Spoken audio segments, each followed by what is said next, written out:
최경영의 최강 시사.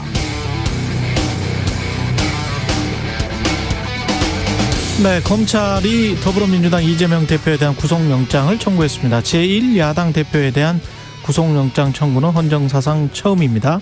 검찰이 주장하는 혐의는 세 가지로 요약됩니다. 대장동 개발 사업 과정에서 초과이익 환수 조항을 빼도록 결정해서 손해를 입혔다. 측근을 통해서 성남시 내부 비밀을 민간업자에게 흘렸다. 성남FC 후원금 유치 대가로 두산건설 등의 사업 편의를 봐줬다는 것이죠. 민주당은 검찰과의 전쟁을 선언하며 야당 탄압에 맞서 싸우겠다 이렇게 말했고, 국민의힘은 이 대표가 자초한 일이다. 국회가 체포동의안을 통과시켜야 한다라고 말했습니다. 강대강 대치 국면이 불가피한 상황. 앞으로 한국 정치에 수많은 변곡점이 있을 것 같은데요. 제가 하나씩 좀 생각을 해봤습니다. 당장 28일쯤 또는 24일쯤 국회 체포동의안 처리가 어떻게 되느냐. 민주당은 이재명 대표 체제로 총선까지 갈 것인가. 국민의힘 당대표는 누가 되느냐. 올 가을부터 본격화될 공천의 물밑싸움 각 당에서는 어떻게 진행될까. 그에 따른 정치 구도의 변화가 있을까. 50억 클럽 김건희 특검이 어떻게 진행될까. 그리고 민주당 이재명 대표 관련 재판에서 어떤 사실들이 밝혀지느냐에 따라서 전국은 마구 꿈틀대는 미꾸라지처럼 요동칠 수 있겠습니다. 앞으로의 경제 상황, 대통령의 지지율도 변수가 되겠네요. 네, 안녕하십니까. 2월 17일 세상에 이익이 되는 방송 최경영의 최강시사 출발합니다. 저는 KBS 최경영 기자고요. 최경영의 최강시사 유튜브에서도 실시간 방송하고 있습니다. 문자 참여는 짧은 문자 50원, 긴 문자 100원이 드는 샵 9730 무료 콩어플 많은 이용 부탁드리고요. 오늘 최강시사 이재명 대표 구속영장 청구에 대한 민주당 입장, 더불어민주당 김남국 의원에게 들어보고요. 2부에서는 국민의힘 이준석 전 대표와 함께 전당대회 판세 읽어보겠습니다. 뉴스는 십니다도 준비되어 있습니다.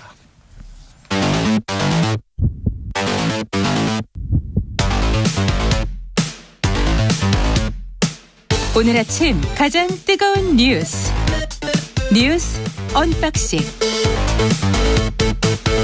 자, 뉴스 언박싱 시작하겠습니다. 민동기 기자, 김연아 평론가 나와 있습니다. 안녕하십니까? 안녕하세요. 예, 모두에서 말씀드렸습니다만 구속영장 청구했고요. 예. 네, 일단 그 대장동 사업을 진행을 하면서 배임 혐의가 적용이 됐습니다. 대장동 사업 협약에서 초과이익 환수 조항을 삭제를 했기 때문에 성남도시개발공사가 받을 이익보다는 민간 사업자들이 더 많은 이익을 가져갔다. 이제 이게 검찰이 적용한 혐의고요. 또 하나는 성남시 내부 비밀을 흘려서 역시 대장동 민간 사업자들이 이익을 얻게 한 혐의도 적용을 했습니다. 이게 위례 신도시 개발 사업에서는 성남시 내부 정보를 알려줘서 민간 사업자들이 시행사로 그리고 호반건설이 시공사로 선정되도록 한 혐의도 적용을 했습니다. 성남FC 후원금 의혹과 관련해서는요, 제3자 뇌물죄를 적용을 했는데 성남시 소유부지 매각이라든가 각종 인허가와 관련된 부정한 청탁의 대가로 두산건설이라든가 네이버와 같은 기업으로 하여금 성남FC에 총 133억 5천만 원을 후원하게 했다. 이제 이런 혐의 등을 적용을 했는데 관심의 초점은 이른바 그 428억 약정 의혹이 있지 않습니까? 예. 이게 이제 이번 혐의에서 빠졌거든요. 왜 빠졌을까? 이런 걸 언론들이 좀 분석을 하고 있던데 일단 남욱 변호사가 김만배 씨로부터 천화동인 1호 지분은 이재명 시장실 지분이라고 들었다. 이제 이렇게 주장을 했잖아요. 그렇죠. 전원이었죠. 이게 전원이었는데 이 전원을 뛰어넘을 증거를 검찰이 찾는데 실패한 것 아니냐 이런 분석이 있는데 다른 분석도 있습니다. 이른바 쪼개기 영장 청구로 이제 앞으로 이제 이 건뿐만 아니라 계속해서 검찰이 또 영장을 청구를 할 것이기 때문에 증거를 좀 더 보강해서. 그렇습니다. 네. 그래서 이런 식으로 좀 유리한 여론 조성을 위해서 추후에 영장을 청구하려는 그런 의도 아니냐 이런 분석도 나오고 있습니다. 유리한 여론 조성이 뭐 평가는 좀 다양합니다. 예. 검찰이 그거를 걱정하거나 그거를 생각해서 뭔가를 하는 거는 아니겠죠. 네. 그렇죠. 까치밥 남겨놓는 것도 아니고 이것만 남겨놔서 나중에 쓰자 이런 거는 접근 방법이 좀 의문이고 일단 이제 지금 428억 요 부분이 빠진 게 이 428억이 이른바 이제 그분 얘기지 않습니까? 천화동인 1호 실소유주 문제. 네. 이거는 제가 볼 때 현 단계에서는 검찰이 이제 영장 청구를 할 만큼의 그러한 수사가 이제 진행되지 않았다. 라고 봐야 될 것 같아요. 그러니까 계속 이제 말씀드렸듯이 이 부분과 관련돼서는 추가적인 이제 진술이 나와야 되는데 그게 이제 예를 들면 정진상 전 실장이나 김용 전 부원장이나 이런 사람들이 그러니까 유동규 씨로부터 뭐를 이렇게 여러 가지를 이제 전달 받거나 약속했거나 또는 뭐 이리저리 뭐 모의했다고 하는 그 내용들을 확인을 해줘야 되는데 지금 이제 그런 단계가 아닌 것 같고 그래서 이제 영장에 들어가지 않은 것 같습니다. 근데 검찰의 설명 잘 보면은 이게 이제 이런 혐의다. 그러니까 이게 뇌물이다. 또는 뭐 정치자금 위반이다. 이런 혐의로 구성하지 않았을 뿐이지 이 범죄, 이 배임 혐의라는 범죄에 대한 설명을 하는 그 과정에 있어서는 배경으로. 그렇죠. 일종의 배경 설명처럼 들어가는 있다라고 얘기를 하고 있어요. 그러면 영장 청구 단계에서는 이거를 별도의 혐의로 이렇게 묶어가지고 이 죄를 위반했다라고 쓰진 않은 거지만 추후에 기소 단계에서는 그렇습니다. 기소 단계도 들어갈 수 있고 기소 단계에 들어가더라도 재판 과정에서 뭐 추가 기소가 된다든지 또는 어떤 부분에서 뭐 공소장 변경에 반영이 된다든지 아마 이거 포기하지 않을 거예요. 왜냐하면 배임을 했다라는 거하고 지금 한 3가지 정도 부패방지법 뭐 배임 뭐 이 정도는 상당히 판단하기가 힘든 문제. 청취자들도 그렇고 그렇습니다. 그리고 법정에서도 그렇고 판단하기가 힘들어서 다툼이 크게 일어날 거기 때문에 428억이라는 어떤 머티리얼. 그렇죠. 예. 이재명 대표 물질적인 게 개인에게 치명적인 거는 이게 428억 약정설이거든요. 그렇죠. 본인한테 직접 연결이 되는 분야이기 때문에. 근데 이제 이런 부분이 빠진 거를 두고 이제 해석들이 나오는 것 같아요. 그러니까 검찰은 이렇게 이제 규명하고 싶은 거예요. 첫 번째로 배임을 일단 확인하자. 배임이라는 거는 이제 어떤 이제 그렇게 될 걸 알면서도 이제 성남시가 어떤 사업을 시행을 하면 성남시는 손해를 보고 이 엄한 이제 민간업자들이 큰 이익을 가져갈 수 있다라는 걸 알면서 사업을 이제 그렇게 설계했고 그걸 승인했다라고 하면 그게 이제 배임 혐의가 적용될 수 있다라고 검찰이 이제 보는 거지 않습니까? 그게 법리를 얘기하면 복잡한데 이게 뭐하고 공범이어야 되고 뭐 이런 좀 복잡한 법리가 있긴 하지만 어쨌든 그 그림인데 첫 번째 그래서 그렇게 의도적으로 민간업자들에게 수익을 안겨준 이유가 뭐냐? 요거를 설명할 수 있어야 사실은 이게 확실해진다고 보는 걸 거예요. 왜냐하면 배임이냐 아니냐의 문제에서 지금 말씀드렸듯이 굳이 자기가 그 돈을 다 예를 들면 민간업자들에게 안긴 돈을 다 내가 가져갈 의도였다. 이게 증명이 안 돼도 배임 여부는 다퉈볼 수 있는 것이지만 또 이게 성남시의 정책을 가지고 이제 진행된 문제이기 때문에 이것만 가지고 배임이냐 아니냐 이게 상당히 판단하기 어렵거든요. 그렇죠. 초과이익 환수 조항과 관련해서도 미래 이익을 확정적으로 그때 확정해서 성남시가 이게 뭐 한 1조 2조 정도 벌 것 같은데 저쪽에 많이 주고 우리는 초과이익 환수 조항을 빼버리자라는 그런 의도성이 있어야 되는데 그거를 어떻게 예측할 수 있었겠느냐. 이게 그렇죠. 이제 이재명 민주당 대표 쪽의 항변이 있죠. 그래서 이거는 법정에서 많이 다툴 수밖에 없는 그렇죠. 문제입니다. 예. 그거를 그 의도를 증명하기 위해서 이게 그냥 정책적 판단이 아니고 이재명 대표가 이 428억을 가지려고 한 겁니다. 요걸 설명하는 거고 검찰은 그걸 증명하기 위해서는 그쪽으로 이게 가는 것이 그분이 이재명 대표임이 확인돼야 되고 그러면 428억 가져서 뭐 하려고 했습니까? 라는 거에 대해서 그거 대선 치르려고 결국은 대선 때 쓰려고 한 겁니다. 여기까지 증명하고 싶은 거예요. 그래서 이게 3단계인데 과연 이게 지금 단계에서 규명될 수 있는 거냐. 지금 영장 청구한 거 보면 그렇지 않다는 거죠. 결국 지금 말씀하신 것처럼 재판 과정에서 계속 재판까지 가고 뭐 판결 나오는 과정에서 계속 이 얘기는 할 겁니다. 근데 이제 제가 궁금한 게 사실 이게 428억이 저는 개인적으로 굉장히 중요하다고 봤거든요. 왜냐하면 이재명 대표가 성남시장으로 있을 때 왜 그랬는지가 이것으로 이제 설명이 되는 거예요. 그러니까 지금 언론에서 이야기하는 그 정치적인 이익 뭐 이렇게 공약을 지킬 수 있는 정치적 이익 뭐 이렇게 설명을 하는데 성남시장 당시에 그건 제가 봤을 때 좀 너무 그건 정말 추상적이고 영어로 이제 far-fetched라고 하는데 그러니까 너무 끌어다 쓴 논리입니다. 그러니까 428억을 결국에는 이재명 대표가 만약에 실소유주다. 그러면 이거를 이제 대선 자금 쪽으로 연결을 했다. 만약에 이제 검찰이 이번에 그 부분을 포함을 시켰으면 왜가 설명이 되는 건데 그렇죠. 그 부분이 빠졌기 때문에 저는 약간 고개가 갸우뚱할 수밖에 없는 거고 또 하나는 대단히 원칙적인 얘기긴 합니다만 어찌됐든 분리해서 쪼개서 검찰이 이제 영장 청구를 하겠다는 거지 않습니까? 이게 원칙적으로 말해서 올바른 검찰의 기소권을 행사하는 것이냐라는 지적도 나오고 있습니다. 근데 이게 저는 이 428억이 정치망 어성이라고 있어요. 정치망이라고 아주 그렇죠. 그물이 작은 틈새가 작은 게 있는데 그걸로 이렇게 하면은 작은 새끼 고기까지 쫙 근데 이게 이 그런 어선이 있습니다. 428억 부분만 영장을 또 청구할 거냐. 그건 저는 뭐 모를 일이라고 보는데 근데 쪼개기 영장 청구라는 거는 이거 말고도 사실 이제 이거 다음에는 이제 이게 제 생각에는 이 영장 청구하고 체포동의안 처리 국면 지나고 나면은 다음 국면으로 넘어갈 겁니다. 그 다음 국면 뭐냐면 백현동 개발 의혹 이거는 지금 뭐 그렇겠죠. 언론에 검찰이 언론을 통해서 코멘트하고 있는 걸 보면은 아 이거는 대장동 개발보다 계속 진행 입증하는 것이 더 쉽습니다. 막 이렇게 얘기를 하고 있고 쌍방울도 여전히 남아 있어요. 그렇죠. 그리고 또 이제 최근에 계속 얘기하는 게 무슨 정자동에 호텔을 뭐 짓는 데 있어서의 특혜 의혹. 그러니까 요거를 다 개별적으로 영장 청구하고 영장 청구할 때마다 체포동의안 할 거냐 말 거냐 하고 이렇게 갈 확률은 상당히 있어 보이는데 말씀하신 대로 이제 계속 그런 게 정치적으로 또 절차적으로 또 여러모로 국민들의 어떤 입장에서 그런 광경이 맞는 거냐 이제 이런 의문을 다 가질 수밖에 없는 거죠. 혐의는 법정에서 다툴 수밖에 없을 것 같고 저희가 이걸 지금 판단할 수 있는 모든 정보가 있는 게 아니니까요. 네. 예.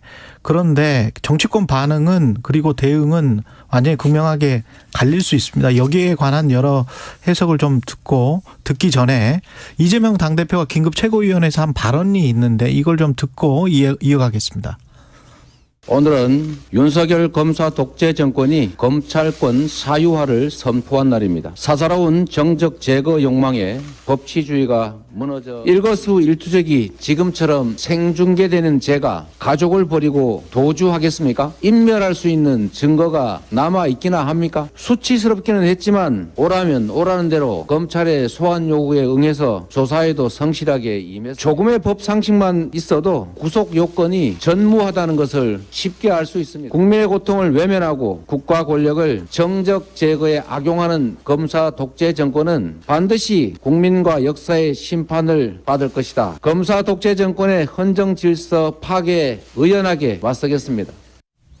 예.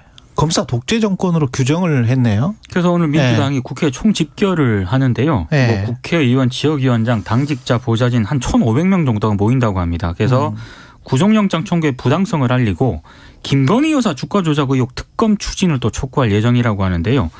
국민의힘은 뭐 당연한 거다. 이건 구속영장 청구의 원인은 이재명 대표 스스로가 자초한 것이다 라고 비판을 했고 정의당 같은 경우에는 조금 신중한 입장을 내놓았는데 일단 구속영장 청구에 대해서는 굉장히 신중을 기했어야 한다. 검찰을 좀 비판을 했습니다. 만약에 혐의를 입증하지 못한다면 이거는 명백한 정치검찰의 야당 탄압으로 규정될 수밖에 없다라고 지적을 하면서도요. 다만 불체포 특권은 내려놓아야 한다는 그런 정의당은 일관된 입장을 견지를 해왔다는 점을 더 강조를 했거든요. 사람 받아야 된다. 그러니까 이제 아무래도 체포동의안이 청구가 이제 되지 않습니까? 그러면 정의당은 좀 찬성하는 쪽으로 좀 갈 수도 있을 것 같다. 언론들의 대략적인 해석입니다. 그러네요. 그러니까 정의당은 계속 모든 체포동의안은 우리는 뭐 찬성한다. 그렇죠. 이렇게 해왔기 때문에 찬성하겠죠. 저는 민주당이 이제 당대표가 어쨌든 이렇게 당대표에 대한 체포동의안이 제출이 된 것이기 때문에 뭐 이렇게 막 와 하고 이렇게 뭐 집회도 하고 뭐 그런 것까지는 뭐 그래 뭐 당이라는 조직이 이제 그런 것이니까 이제 이해할 수 있는 대목인데 굳이 또 거기서 이제 마치 이게 어떤 형평성의 문제인 것을 막 부각시켜야 되는 것처럼 이제 김건희 여사 특검 얘기하고 뭐 이런 거는 별로 좋은 전략은 아닌 것 같고요. 그러니까 이재명 대표에 대한 얘기만 하면 될 것 같고 오늘 신문 사설들을 쭉 보니까 제가 이제 6개를 보는데 6개 중에 4개 신문은 그 사설에서 그 얘기를 했습니다. 이재명 대표가 스스로 이 일종의 불체포 특권 이것을 내려놓고 그냥 이제 이 법원에 가서 영장 심사를 받으면 될 일 아니냐 그렇게 하는 것도 나름의 방법이 아니냐 이 제안을 하고 있고 그다음에 민주당 내에 이제 뭐 지금 뭐 찬밥 신세긴 합니다만 박지원 전 비상대책위원장 이런 분들도 뭐 그런 거를 써가지고 막 기사 나오고 했더라고요. 그리고 이제 그런 생각을 하시는 분들이 또 많이 또 민주당 지지자들 중에는 일부 있는 것 같습니다. 근데 어제 이상민 의원이 그 최강시사에서 인터뷰에서 비슷한 이야기를 했었죠. 그렇죠. 권성동 모델 이야기하면서. 그렇죠. 그런 대응이 가능하려면 이재명 대표가 사실 결심해야 되는 그런 측면이 있는 거고 이재명 대표가 그 결심을 한다 그러면 당도 굳이 뭐 이렇게 뭐 어떤 체포동의안에 대한 처리에 대해서 뭐 이렇게 얘기할 필요도 없고 뭐 그런 거 아니겠습니까? 근데 방금 들으신 이러한 이제 음성이라거나 지금의 어떤 분위기를 보면 그렇게는 안 할 것 같아요. 이재명 대표가. 결국 체포동의안을 국회에서 처리해서 거기에 따르는 방향으로 지금 가는 것 같은데 그러면 결국 체포동의안이 가결되느냐 부결되느냐 그 민주당은 100% 부결시킬 수밖에 없는 것이죠. 그런 체포동의안은 부결이 되고 그다음 국면은 이제 민주당 입장에서는 지금 얘기한 대로 김건희 여사 특검 문제나 대장동 특검 뭐 이런 걸 얘기하면서 쭉 이걸 끌고 간다. 근데 이런 그 다음 건데. 국면, 그 다음 국면에 주간조선의 보도에 따르면 대통령실 관계자가 아마 영장을 한 번 치고 끝나지는 않을 것이다. 그렇죠. 여러 번 계속. 칠 것이다. 어제 그런 보도가 나왔었는데. 사실 저는 주간조선 보도를 예. 보면서 예. 아니 뭐 그럼 검찰이 그렇게 판단을 할 수도 있는 건데 근데 김남국 의원한테 이거는 물어봐야 돼요. 그러니까 예. 대통령실에서 그런 얘기를 하는 게 그렇죠. 좀 황당했습니다. 저는 저도. 좀 예. 이상하더라고요. 그건 이상하긴 했는데. 요새 대통령실발 네. 희한한 뉴스가 TV조선 뭐 이런 데 많이 나와요. 그쪽 저거 검사 어떻게 출신들이 많아서 저거 그런지도 어떻게 모르겠고. 취재했지 싶은 게 예. 많이 나옵니다. 워낙. 예. 근데 아무튼 이제 그 국면을 어떻게 끌고 갈 것이냐에 대한 정무적 판단을 잘해야 되는데 저는 민주당에게는 민주당이, 예. 민주당에 크게 세 가지 선택지가 있다고 생각을 합니다. 첫째는 계속 총선 때까지 이렇게 가는 겁니다. 이재명 대표를 대표로 놓은 상황에서 그거를 상수로 놓은 상황에서 예. 이 갈등을 쭉 끌고 가면서 그 상태 그대로 돌파한다. 예. 이게 이제 첫 번째 선택지일 것이고 지금 상태 이대로.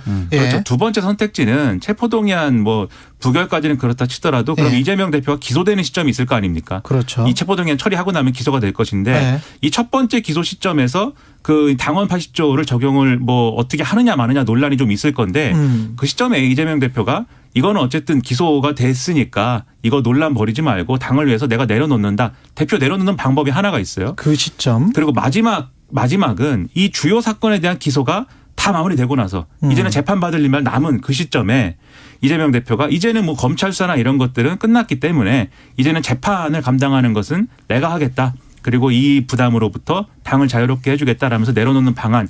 요 제한 세 가지가 있다고 보는데 지금의 분위기는 첫 번째가 상당히 쏠려 있는 게 사실입니다. 첫 번째로 가는 거다. 근데 청소까지 간다. 근데 지금 말씀하신 대로 계속 영장 청구가 이어지고 체포동의안 처리 그다음에 여기에 연동돼 가지고 김건희 여사 특검, 대장동 특검의 어떤 정당성에 대한 논란 그리고 더불어민주당 지지율의 변동 이런 것들이 두 번째, 세 번째 선택지의 가능성을 조금 높여가는 국면이 있을 거다. 그럼 어떻게 판단할 것이냐 굉장히 중요하다. 저는 그렇게 생각을 합니다.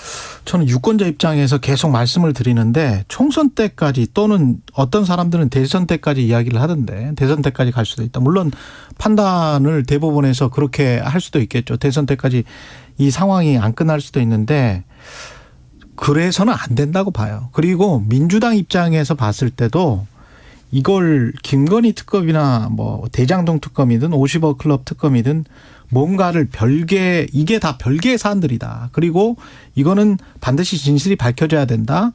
하지만 이 이재명 대표의 의혹에 관해서도 진실이 밝혀져야 된다는 거는 맞거든요. 유권자들 입장에서는 세 가지 다 진실이 밝혀져야 투표권을 제대로 행사할 수 있는 거죠. 그렇다면 이 상황을 계속 대치 국면을 가버리면 다 블랙홀이에요. 전부 이재명 당대표 의혹 수사 여기에만 집중할 수밖에 없고 언론도 다 그렇게 갈 수밖에 없습니다. 이게 큰 그 물결처럼 이렇게 가버리기 때문에 그러면은 김건희 특검이랄지 50억 클럽 특검이든 대장동 특검이든 다 휩쓸려 가는 거예요. 다 휩쓸려 가는 겁니다. 그러면 진실은 그냥 미궁 속에 빠지고 총선 때까지 또는 대선 때까지 이런 상황에서 우리가 투표를 해야 되는데 그거는 말도 안 된다고 생각합니다. 저는. 그럼 말도 안 된다. 그래서 그 가장 빠르고 현명한 방법을 선택을 해야 되고 그거는 남아있는 게 구속영장 실질심사를 스스로 받고 그리고 그 상황에서 검찰의 기소력이 좀 강하죠. 그때 단계는. 재판에서는 어떻게 될지는 모르지만 요 단계에서는 구속이 될 수도 있어요. 지금 상황 흘러가는 걸 보면. 그럼에도 불구하고 자기 어떤 희생적인 모습 이런 것들을 보여주면서 정면 돌파하는 게 그게 사람들이 빨리빨리 뭔가를 알아가는데 무슨 당의 역학관계랄지 정치적 역학관계랄지 공천이랄지 뭐 민주당과 국민의힘의 관계랄지 이런 것들은 그런 것들은 다 나중에 문제죠. 그리고 그건 유권자가 판단하는 거예요. 그렇죠. 네. 그러니까 민주당을 지지하시는 분들의 입장에서도 그러니까 이재명 대표 뭐 거치 뭐 이런 걸 구체적으로 뭐 이렇게 얘기하지 않더라도 네. 지금 상황이 답답하다라고 생각하는 부분들이 분명히 있을 겁니다. 그러면 당이 이제 여기에 대해서 어떻게 호응할 것이냐에 대해서 제가 말씀드린 뭐 이런저런 무슨 뭐 선택지가 아니더라도 굉장히 창의적으로 뭐 만들어낼 수도 있는 거고. 그렇죠. 그런 것들을 뭔가 돌파할 수 있는 걸 꺼내야지 지금처럼 이대로 그냥 간다라는 거에 대해서는 상당히 부담이 크다. 그거는 뭐 인정할 수밖에 없다. 저는 그렇게 생각을 합니다. 예. 북한 정권과 북한군은 우리의 적이다. 국방백서에 6년 만에 부활했고요. 국방백서에 또 일본은 가까운 이웃국가다. 이웃국가에서 가까운 이 말이 또 들어갔네요. 이게 6년 네. 만에 부활을 했고요. 윤석열 정부 첫 국방백서라는 점에서 이제 언론들이 많이 주목을 했는데 이 그동안 보수 세력이 국방백서에 북한 주적이라든가 뭐 북한 정권과 북한군이 우리의 적이라고 명기를 해야 안보가 튼튼해진다라고 주장을 해왔거든요. 그런데 이제 이런 부분을 좀 많이 반영을 했다라는 게 언론들의 전반적인 평가고요. 그리고 지금 김정은 국무위원장을 직책을 빼고 김정은으로 표기를 또 했습니다. 그리고 2년 전 국방백서 일반 부록에 실렸던 9.19 군사합의 합의서는 빠졌고요. 북한의 9.19 군사합의 주요 위반 사례만 좀 담긴 것도 특징입니다. 그리고 방금 말씀하신 것처럼 이 일본이 가까운 이웃 국가로 명시가 됐는데 2년 전에는 그냥 이웃 국가였거든요. 그래서 가까운이 추가가 됐고 자유시장 경제 등 가치를 공유하는 관계로 격상이 됐습니다. 이것도 좀 상당히 좀 이례적인 그런 부분이고 다만 이제 과거사와 독도 영유권 등은 기존 입장을 좀 유지를 했습니다. 앞으로도 일본의 역사 왜곡이라든가 부당한 독도 영유권 주장 등은 단호하게 대처하겠다라고 밝혔고 중국과의 관계 서술이 또 우리 국방백서에 상당히 좀 관심사거든요. 예. 예전에는 뭐 한중, 한인, 한러 순으로 진행이 됐는데 이번에는 중국과의 관계 서술이 한일 관계 뒤로 밀렸습니다. 아, 그랬군요. 그러니까 국방백서라는 거에 예를 들면 북한이 적이라고 써 있으면 적이고 뭐 그런 건 아닐 텐데 다만 이제 이런 이제 표현들이 예를 들면은 이게 군의 어떤 대응 태도라든가 이런 것들을 일부 규정하는 거 아니겠습니까? 그런 것들이 뭐 이 일선에서의 우발적 충돌이나 이런 것들로 이어지지 않도록 세심한 관리가 필요하고요. 근데 저는 기준이 좀 일관됐으면 좋겠다고 생각을 하는데 그러니까 북한에 대한 이런 표현들은 지금 이제 국방백서가 이렇게 이 표현의 변화가 일어난 거는 현실적인 어떤 상황을 고려해서 북한의 태도까지 고려해 가지고 이렇게 작성한 거 아니겠습니까? 예를 들면은 북한 뭐 윤석열 대통령을 윤석열 대통령이라고 안 부르잖아요. 그렇죠. 다른 뭐 희한한 걸로 막 부르고 뭐 하는데 그렇다면 뭐 그래요? 그렇죠. 뭐 네. 제가 여기서 뭐 인용할 수가 네. 없는데 방송용으로 좀 부적절합니다. 그래 뭐 이상한 걸로 부르고 뭐 하는데 네. 그렇다면 이렇게 한다고 치면은 일본은 그럼 어떠냐? 일본이 지금 공식 문서에서 한국을 다시 뭐 어떤 훌륭한 어떤 파트너다 뭐 이렇게 완전히 지휘복원을 해준 게 아님에도 불구하고 우리는 또 이렇게 막 이 어떤 종류의 이제 좀 더 이제 가까워지는 이런 것들을 또 먼저 막 이렇게 보여주고 있는 거잖아요. 그래서 이런 점들이 국민들이 생각할 때는 국방백서인데 이게 다른 것도 아니고 외교백서 무슨 뭐 이런 게 아닙니다. 국방백서에서 이렇게 한 것은 어떤 의미고 어떤 맥락이냐에 대해서 국민들이 이제 좀 비판적인 시각이나 이런 게 있을 수 있다고 생각을 합니다. 다만 그것도 있는 것 같아요. 그러니까 이게 대한민국하고 북한 빼고 뭐 국방백서라든가 정부의 공식 문서에 주적이라는 표현을 쓰는 나라는 그렇죠. 없거든요. 예. 그러니까 그런 부분들에 대해서 한번 고민을 해볼 필요는 있는 것 같습니다. 주적 논란이 좀 소모적인 게 있어요. 네. 주적이면은 그러면 부적은 뭐냐 뭐 이런 거 있거든요. 주적이 있으면 당연히 주적이 있으면 그와는 별개의 어떤 적이지만 뭔가 좀 부수적인 어떤 적도 있는 거 아닙니까? 중국 러시아는 뭐냐 이런 것도 있고 그 논란이 블랙홀이 있는데 그런 논란이 소모적이라는 것도 사실 인정을 할 필요가 있지 않나 생각합니다. 오늘 하루 이슈의 중심. 당신의 아침을 책임지는 직격 인터뷰. 여러분은 지금 KBS 1라디오 최경영의 최강시사와 함께하고 계십니다. 네, 검찰이 민주당 이재명 대표에게 구속영장을 청구한 상황에서 민주당 입장 들어보겠습니다. 김남국 민주당 의원 연결돼 있습니다. 안녕하세요. 네, 안녕하세요. 안산 단원을 김남국입니다. 예, 안산 단원을 김남국 의원님. 예, 구속영장 청구된 이후에 이재명 대표와 이야기도 좀 나눠보셨습니까? 네, 어제 저희가 그 긴급 최고위원회 회의를 열어서 예. 향후 대응에 대한 여러 논의를 좀 간단하게 했었습니다. 간단하게 했다. 어떤 예. 뭐 분위기 같은 거를 좀 전해주세요.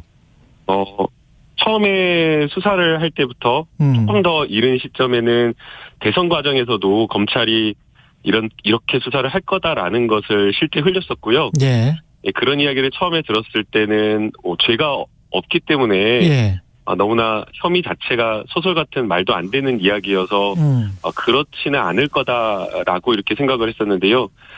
지금에 와서 보니까 검찰의 수사 행태라든가 수사의 방법, 내용 등을 보면 정말 사사롭게 정적을 제거하고 정치적인 어떤 목적을 가진 그런 어떤 수사를 하고 있다라는 생각이 확신에 가까울 정도로 실제 과거에 한 1, 2년 전에 했던 이야기 그대로 맞아 들어가고 있는 것 같습니다. 혐의가 말이 안 된다. 좀 구체적으로 간단하게, 구체적이지만 간단하게.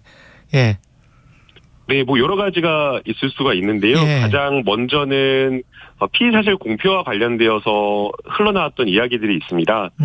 대장동과 관련되어서 천화동인 1호가 이재명 측 이렇게 이야기를 하면서 굉장히 많은 보도가 되었었는데요. 이번 네. 영장에서는 아예 그 내용이 빠졌습니다. 그러니까 처음에 검찰이 쓰려고 했던 소설이 천화동인 1호 지분을 이재명 측이 가지고 있다라는 식으로 그렇게 몰고 갔던 것으로 보입니다. 그러나 그와 관련되어서 천화동인 1호에 대한 정영학 녹취록에 명백하게 유동규라는 이름만 지칭하고 있을 뿐이지 예. 이재명 측이라는 단어도 들어가 있지 않고 또 저희가 추정할 수 있는 그런 여러 가지 내용들이 전혀 없었습니다. 그래서 이 유동규 씨의 번복된 진술만 있을 뿐이고 핵심 공범이라고 하는 네 사람들의 진술이 일치하지 않은 상태에서 무리하게 그렇게 피의사실 공표, 여론몰이를 하고 있었다라고 보이고요. 그런데 이제 그 부분은 이 범죄에서 아예 빠졌던 것으로 보입니다. 그렇군요. 그리고 이제 또 두 네. 번째 수원지검에서 계속 수사를 하고 있었던 변호사비 대납 의혹과 관련되어서도 마치 변호사비 대납이 있는 것처럼 몇 년 동안 그렇게 보도가 되었었는데 예. 최근에는 지금 그런 내용이 아예 흘러나오지 않고 이번 영장에도 빠졌습니다. 그리고 이제 마지막 세 번째 지적을 하고 싶은데요. 예. 배임액을 늘리기 위해서 심지어는 대법원에서 판단한 환수액까지 인정하지 않고 무리하게 지금 영장을 청구한 것으로 보입니다. 그 공원 말씀하시는 거죠? 예, 맞습니다. 예, 과거에 그 대장동 사업을 하면서 5,500억 원을 환수했다라고 하면서 이제 도지사 선거를 나갔었거든요. 예. 그런데 이제 그게 허위사실 공표에 해당된다라고 하면서 이제 기소가 되어서 재판을 받았었는데 그랬었죠. 이미 이것은 대법원 확정 판결에 의해서 환수한 것이다. 사실과 일치한다라는 그런 대법원 취지의 판결이 있었는데도 불구하고 그때 판결에는 환수액이 한 5,500억 정도 됐었나요? 예, 맞습니다. 예. 그런데 그것을 다 빼버리고 성남도시개발공사를 통해서 받은 확정이익만 1,800억만 환수한 것으로 그렇게 구속영장에 적은 겁니다. 일부러 부풀렸다 검찰이. 네, 그래서 예. 저는 환수 액수는 줄이고 배임액은 늘리는, 부풀리는 그런 것을 했다라고 좀 보고요. 그래서 이러한 어떤 검찰의 어떤 판단이라든가 이러한 어떤 검찰의 수사가 객관적인 것이 아니라 정치적으로 정적을 제거하기 위해서 평가를 그냥 마음대로 자의적으로 해서 이렇게 기소를 하고 수사를 하고 있는 건 아닌가 이렇게 생각이 듭니다. 혐의에 대해서는 그렇게 반론을 펴셨고요. 그다음에 이제 어제 주간조선 내용인데 대통령실 고위 관계자가 이 대표에 대해서 쪼개기 구속영장 청구 가능성, 그러니까 계속 청구할 가능성이 있다. 이거는 어떻게 보세요? 보통 이제 저희가 취재를 했다라고 하면 고위 관계자다라고 하면 수석급 이상이나 아니면 대변인을 지칭한다고 하잖아요. 예. 그런데 지금 이 수사와 관련되어서는 사실은 수사를 해봐야지 범죄 혐의가 있는지 어떻게 되는지 아는 것인데 마치 대통령실에서 앞으로의 진행 상황을 아는 것처럼 그렇게 이야기를 하는 것을 보면 결국에는 이 수사의 배후에 대통령실이 있는 것 아니냐. 증거와 어떤 원칙에 따른 어떤 공정한 수사를 하는 것이 아니라 정치적으로 정적을 제거하기 위해서 대통령실의 지휘를 받아서 대통령실과 통모해서 공모해서 이런 수사를 하는 것 아니냐라는 그런 의심케 하는 발언이기 때문에 여기에 대해서는 대통령실이 명백하게 저는 해명을 해야 된다라고 보이고요. 그다음에 이제 쪼개기 영장을 청구한다라고 하는 것은 예. 그야말로 형사사법 절차에 이렇게 하는 경우가 없습니다. 지금 야당 대표를 3차례나 불러냈었는데요. 일반인들도 여러 가지 혐의가 있을 때에 직장을 다니는 일반인이나 사업을 하시는 분들 다 여러 차례 검찰에 불려나가면 힘들기 때문에 한 검찰청으로 사건을 모아가지고 이렇게 소환을 하는데 일부러 망신 주기, 일부러 모욕 주기 하려고 괴롭히려고 계속해서 쪼개기해서 나눠서 이렇게 직업마다 나눠서 소환 조사를 했다라는 것 자체가 검찰의 아주 사적인 정적 제거, 정치적인 어떤 보복하기 위한 그런 수사를 저는 드러내고 있다라고 봅니다. 소환조사도 그렇고 구속영장도 만약에 쪼개기로 그런 식으로 한다면 검찰의 정치적 의도를 드러낸 것 아닌가 뭐 이런 말씀이시네요. 네, 그렇습니다. 예, 민주당은 그래서 어떻게 대응을 할 겁니까? 체포동의안이 올 텐데 국회에 언제 어떻게 어떤 분위기가 지금 형성돼 있어요? 네, 이 체포동의안에 대해서는 뭐 많은 의원님들께서 이렇게 함께 의총이나 이런 자리에서 토론을 해보지는 못했지만, 예.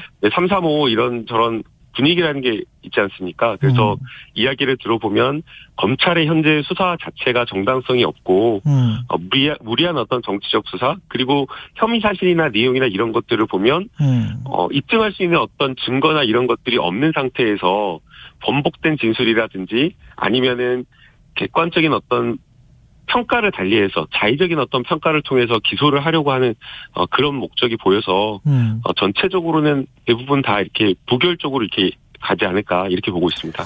근데 이 고리를 만약에 끊고 뭐 민주당 입장에서 만약에 허를 찌른다면 김성수 님도 청취자분 중에 그런 이야기를 하셨는데 이재명 대표가 스스로 영장 심사를 받는 것도 좋은 방법이 아닌가 그런 의견이거든요. 근데 거기에 대해서 이제 법률가로서 제가 평가를 해보면요. 예. 헌법에서 국회의원에게 부여한, 불체포 특권이라고 하는 것은, 개인이 내가 포기하고 내가 마음대로 할 수 있는 그런 권리가 아닙니다. 예. 그래서 내가 포기하고 법원에 가겠다라고 해서 법원에서 영장 실질심사를 받아주는 것이 아니라 국회법에 따라서 법원은 구속영장을 발부하기 전에 국회에 체포동의서를 보내서 이것을 처리한 결과를 가지고 구속영장 실질심사를 할 수 있기 때문에. 구속영장 실질심사 전에 국회에서 국회법에 따라서 꼭 그 절차를 해야 된다? 네, 국회법에 따라서. 그래서 이제 어제 의장님도 자기에게 이거를 하고 말고 할 권리가 없다라고 이렇게 그런 취지의 발언을 하셨는데요.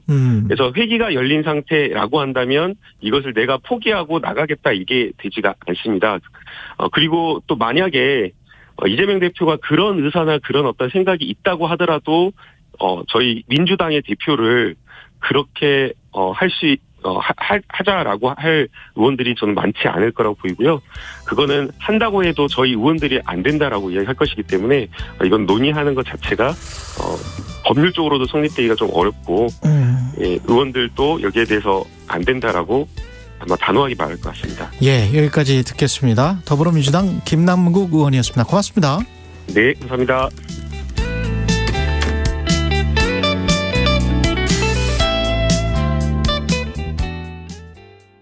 나무는 그냥 둬도 잘 자라지 않나요? 숲을 가꾸는 사람이 따로 있나요? 우리에게 깨끗한 자원과 삶의 터전을 제공하는 숲. 숲을 가꾸는 여러분들을 위해 산림경영 컨설팅이 있습니다. 나무를 심고 임산물을 재배하고 숲속에서 휴식과 즐거움을 찾는 일. 관심을 갖고 더 자세히 할수록 숲이 풍요로워지고 우리들의 삶도 채워집니다. 미래의 아이들도 산림의 혜택을 누릴 수 있도록 지속가능한 숲 가꾸기에 동참해주세요. 이 캠페인은 SJ 산림조합이 함께합니다. 목욕탕이 1층이 예탕이고 2층이 남탕인데 2층의 남탕에서 창문을 딱 열어놓으면 봄철이나 여름 되면 밖에 나무가 파랗게 잎이 보이고 하늘이 보이고 뜨뜻한 물에 들어앉아서 밖을 쳐다보면 참 좋대요. 여기 천당이지 어디 천당이 따로 있냐. 2023 KBS 연중기획 기억을 기록하다.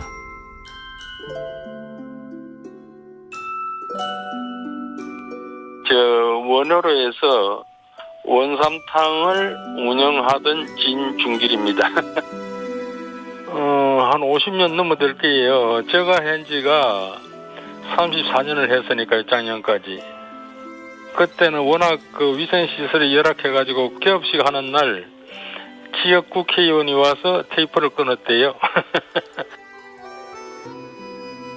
출근하는 사람들이 아침마다 거기 와서 모욕을 하고 출근을 했어요. 동네 사람들도 토요일 되면 모욕하러 참 많이 왔었어요. 모욕탕이 뭐 삐져봐가지고 그 옷 같은 거 놓을 데가 없어서 구경을 하셨나 모르겠다. 그 바구니를 갖다가 온 저 옷장에 얹어 놔놓고 각자가 자기 옷을 갖다 넣어놓고 그리 모욕하러 다니고 그랬죠.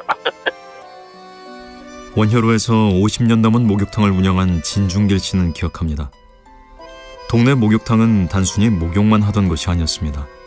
지독한 가난의 때를 벗겨주고 산후포로 지친 고단함을 씻어주던 곳. 하지만 아쉽게도 샤워 시설이 갖춰진 아파트가 늘어가고 코로나 유행과 공공요금 인상은 목욕탕 폐업의 직격탄이 됐습니다. 당신과 대한민국의 기억, KBS가 기록합니다.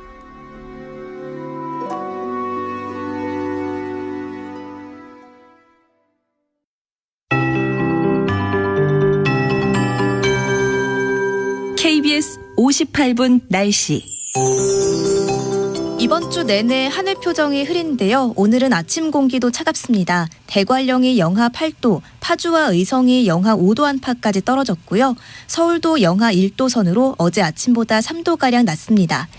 낮 기온은 어제보다 1도에서 5도 정도 높게 오르면서 일교차가 크겠습니다. 한낮에 서울이 8도 안팎으로 어제보다 4도 정도 높겠고 대전 10도, 광주, 부산 12도, 제주 13도 안팎으로 온화하겠습니다. 지금 전남, 경남엔 짙은 안개가 낀 곳이 있어 조심히 이동하셔야겠고요. 국외 미세먼지가 유입되면서 수도권과 충청권의 공기가 점점 탁해지겠습니다. 밤한때 강원, 영서와 대구, 경북에도 먼지가 쌓이는 곳이 있겠습니다.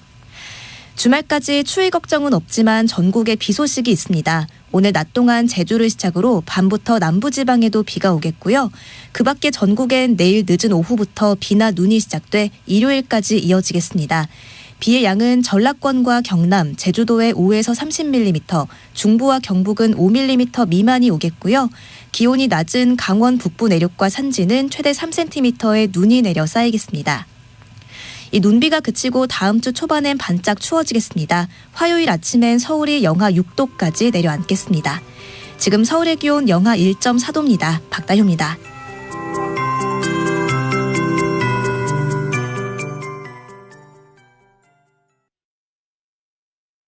정성을 다하는 국민의 방송 KBS가 8시를 알려드립니다.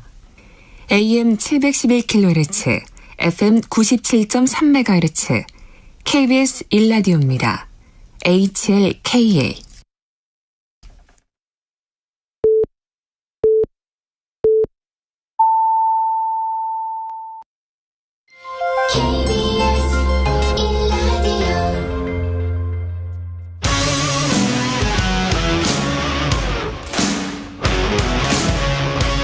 오늘 하루 이슈의 중심, 최경영의 최강 시사.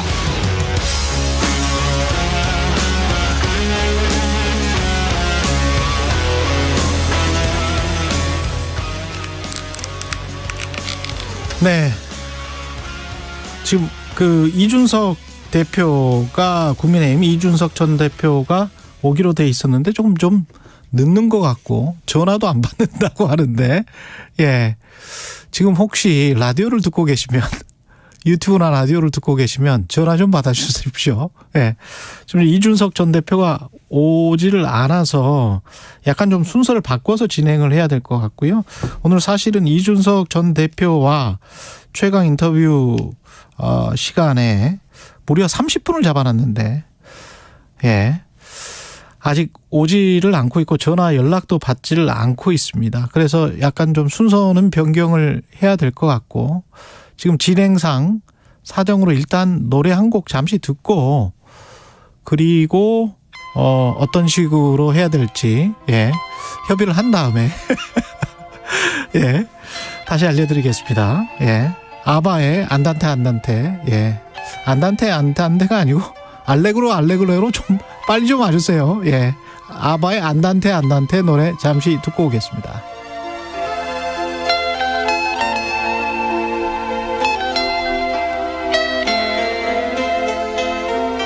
Take it easy with me, please. Touch me gently like a summer evening breeze. Take your time, make it slow.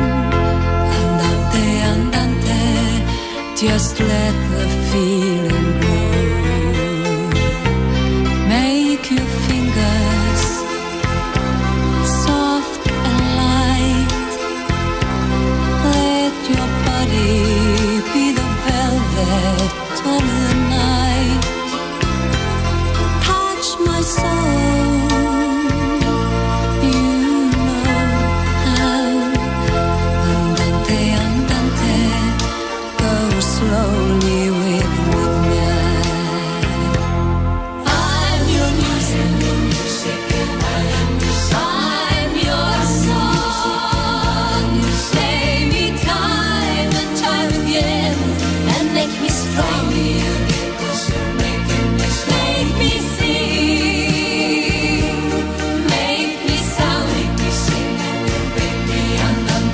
andante, tread lightly on my ground.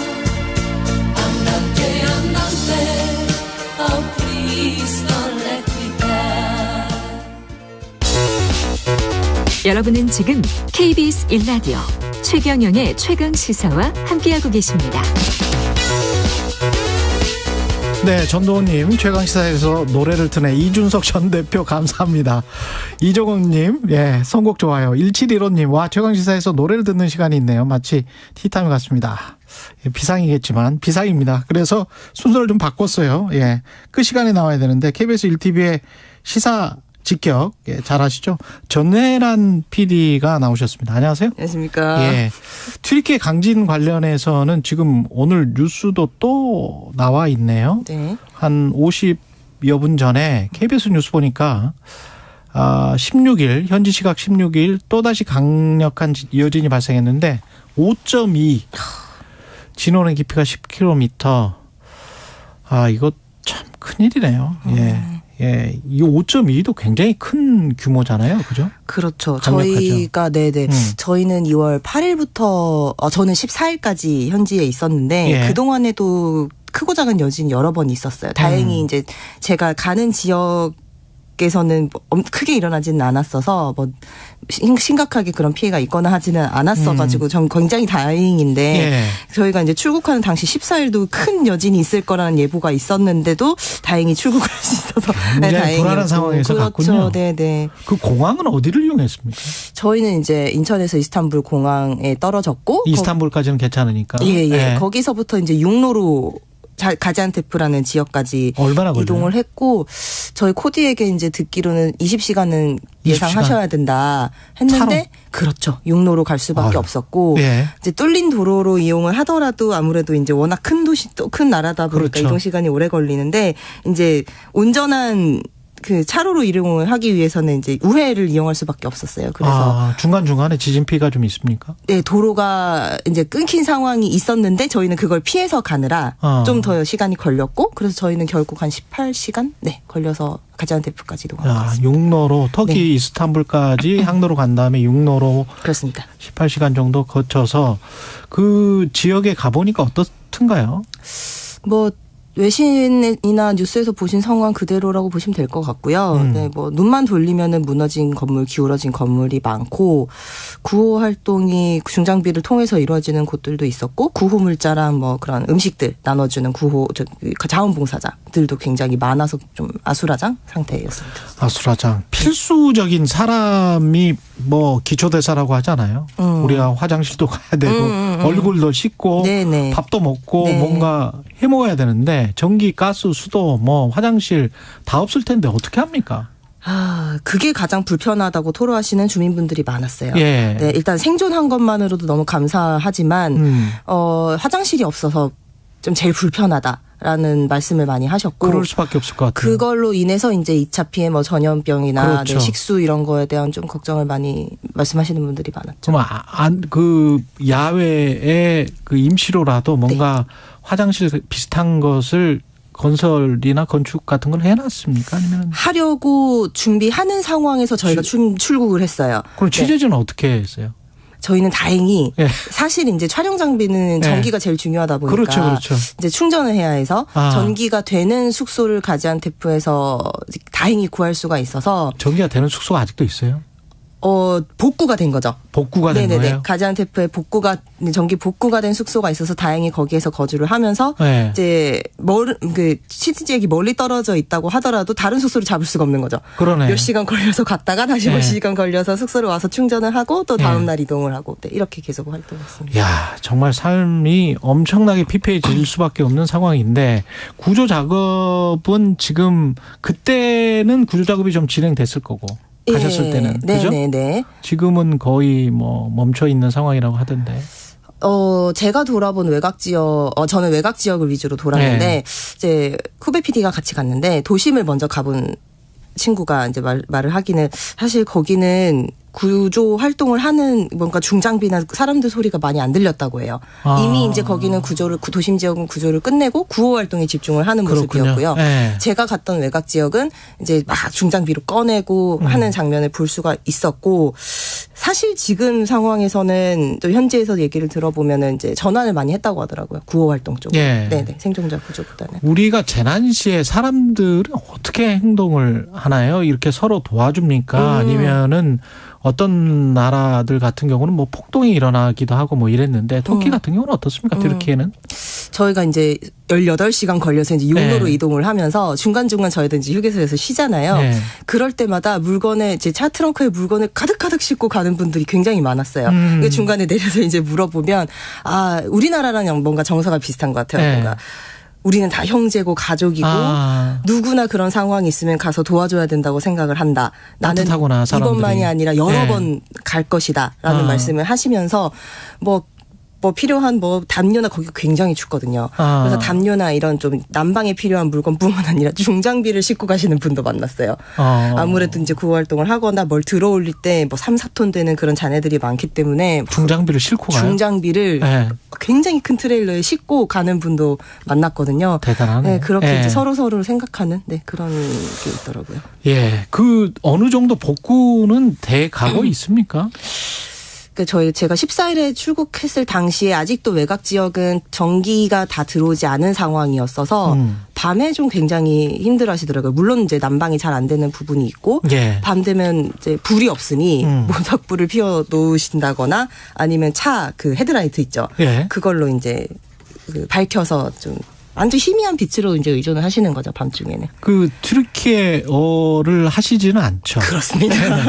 근데 뭐 인스타그램이나 뭐 SNS에 혹시 뭐 이런 언론 상황에 관해서 불만을 토로하거나 뭐 그다음에 정부의 어떤 뭐 탄압이 있다 뭐 이런 이야기도 좀 들리던데 어떻게 보셨어요?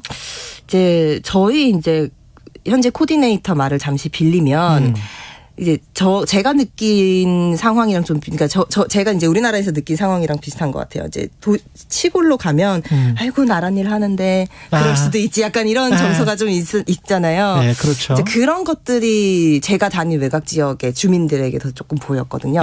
물론 불만과 이제 뭐 정부가 언론을 탄압해요라고까지 하지는 않았지만 뭐 구조나 이런 거에 너무 느려요라고 불만을 표출하시는 분도 계셨지만 아유 뭐 워낙 동시다발적으로 크게 일어나다 보니 그런 말씀을 하시더라고요. 천재지변이니까 그렇습니다. 어떻게 하겠냐. 네네네. 근데 그 튀르키예 출신 알파고시 같은 경우는 뭐 지진세랑 이런 것들 다 걷었는데도 불구하고 그리고 신축 건물인데도 이렇게 속절없이 무너져 버린 거는 뭔가 문제가 있었다, 부정부패가 있었다 이런 이야기를 하더라고요. 나중에 이제 정부도 뭐 한 55명 이상 이렇게 사람들을 잡아 가두고 뭐 이랬었잖아요. 네네. 그런 상황에서도 민도랄지 민심은 급격하게 뭐 악화되거나 그런 거는 없다. 제가 적어도 만난 외곽 지역 분들은 그런 얘기를 들려주시지는 않았는데, 근데 저희 같이 간 이제 후배 PD가 돌아본 지역에서는 간간히 그런 말을 들을 수 있었어요. 부정부패나 부실 건축. 어떤 게 제일 필요합니까? 지금 이분들한테. 아까도 말씀드렸다시피 굉장히 춥습니다. 낮에도 엄청 춥고요. 그럼 밤에는 말할 것도 없고 이게 모닥불이나 담요 몇 장으로 해결되지 않는 추위거든요. 그래서 뭐 간간히 소형 발전기 이제 등유가 어떻게 구해져서 떼는 분들도 있는데 하여튼 굉장히 추운 상황을 좀 극복할 수 있는 방법이 있으면 좋겠다. 다행히 텐트가 있는 분들이면 저에게 외신이나 뉴스 보시면 AFAD라고 아파드라는 텐트를 이제 지급받아서 살고 계신 분들은 그나마 뭐 구호물자나 이런 것들이 좀 잘 들어오는 편인데 그것 말고도 우리 쉽게 볼 수 있는 파란색 천막 같은 그런 거를 임시로 움막같이 지어서 생활하시는 분들도 있어요. 그런 분들은 추위에 훨씬 더 취약하죠. 우리 같은 경우는 지진에서 뭐 완전히 안전지대라고 볼 수는 없겠습니다만은 또 우리는 또 전쟁 위험도 있단 말이죠. 이런 극단적인 상황에서 우리나라 상황 뭐 유추해서 고민 같은 거 했을 것 같아요. 이게 제가 이제 그 전에 시사 교양 프로그램을 제작하면서 시사 직격 프로그램을 이제 옮기다 보니까 이런 쪽에 돌아봐야 된다는 생각이 아무래도 들면서 제가 이제 튀르키예까지 다녀오니까 뭔가 우리나라 상황을 좀 더 점검해야 되지 않겠나라는 생각이 들더라고요. 지진에 대해서도 그렇습니다. 그래서 사실 2017년에 포항에서 또 큰 지진이 있었고 2021년에 이제 이재민들이 겨우 4년 만에 체육관 생활을 청산했다라는 기사도 보고 왔는데 이제 그 지진이 발생했어도 튼튼하게 건물을 지을 수 있는 그런 시스템이 구축이 되어 있는지 지진이 발생한 다음에 뭔가 컨트롤 타워가 제대로 작동해서 피해 상황을 뭐 빨리 복구할 수 있거나 뭐 생존자 구출이 빨리 되거나 그런 그렇죠. 네, 시스템이 제대로 갖춰져 있는지를 한번 돌아봐야 될 것 같다는 생각이 문득 들더라고요. 지금 80% 정도가 내진 설계가 우리나라는 안 돼 있다는 거 아니에요? 예, 그런 상황인 거를 보면 그리고 내진 설계를 돼 있는 것도 그 강도랄지 수준이랄지 범위랄지 이런 것들이 단계적으로 우리가 높여왔기 때문에 88년 이후부터 그래서 지금 어느 정도 상황일지는 좀 더 정밀하게 이런 것도 한번 시사직격해서 이게 제가 팀장님과 네. 부장님 네. 다 뭐 말씀을 나눈 거는 아닌데 네. 일단은 제가 한번 생각을 해봤을 때는 네. 뭔가 직격에서 우리나라 상황도 한번 돌아보면 좋겠다라는 생각을 혼자만의 생각인데 그렇죠. 예, 데이터를 다 모아서 네. GIS로 좀 비주얼라이제이션 시각화도 좀 하는 그런 좋은 보도 네. 또는 다큐멘터리가 나왔으면 좋겠다 그런 네. 생각도 있고요. 감사합니다. 예, 그 어떤 도움을 어디로 줘야 될지 이것도 좀 이야기를 해주세요. 속속 이제 한국에서도 그 구호 모금을 하고 있는 것 같아요. 예. 제가 사실 급하게 오면서 이제 저희 회사에서도 다음 주 월요일에 모금 방송을 한다고 얼핏 이제 듣고 예. 어떻게 할 수 있는지 뭐 전화번호나 이런 걸 좀 알아오려고 했는데 네, 거기까지 제가 지금 조사를 못해서 정확히 말씀드리기 힘들 것 같고 회사 내에서도 지금 계속 이제 그 우상단에 네, 모금 전화번호가 나가고 있는 걸로 알고 있습니다.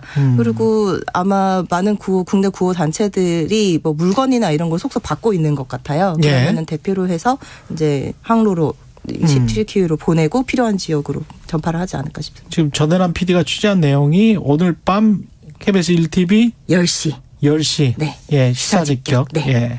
제목이 뭐죠?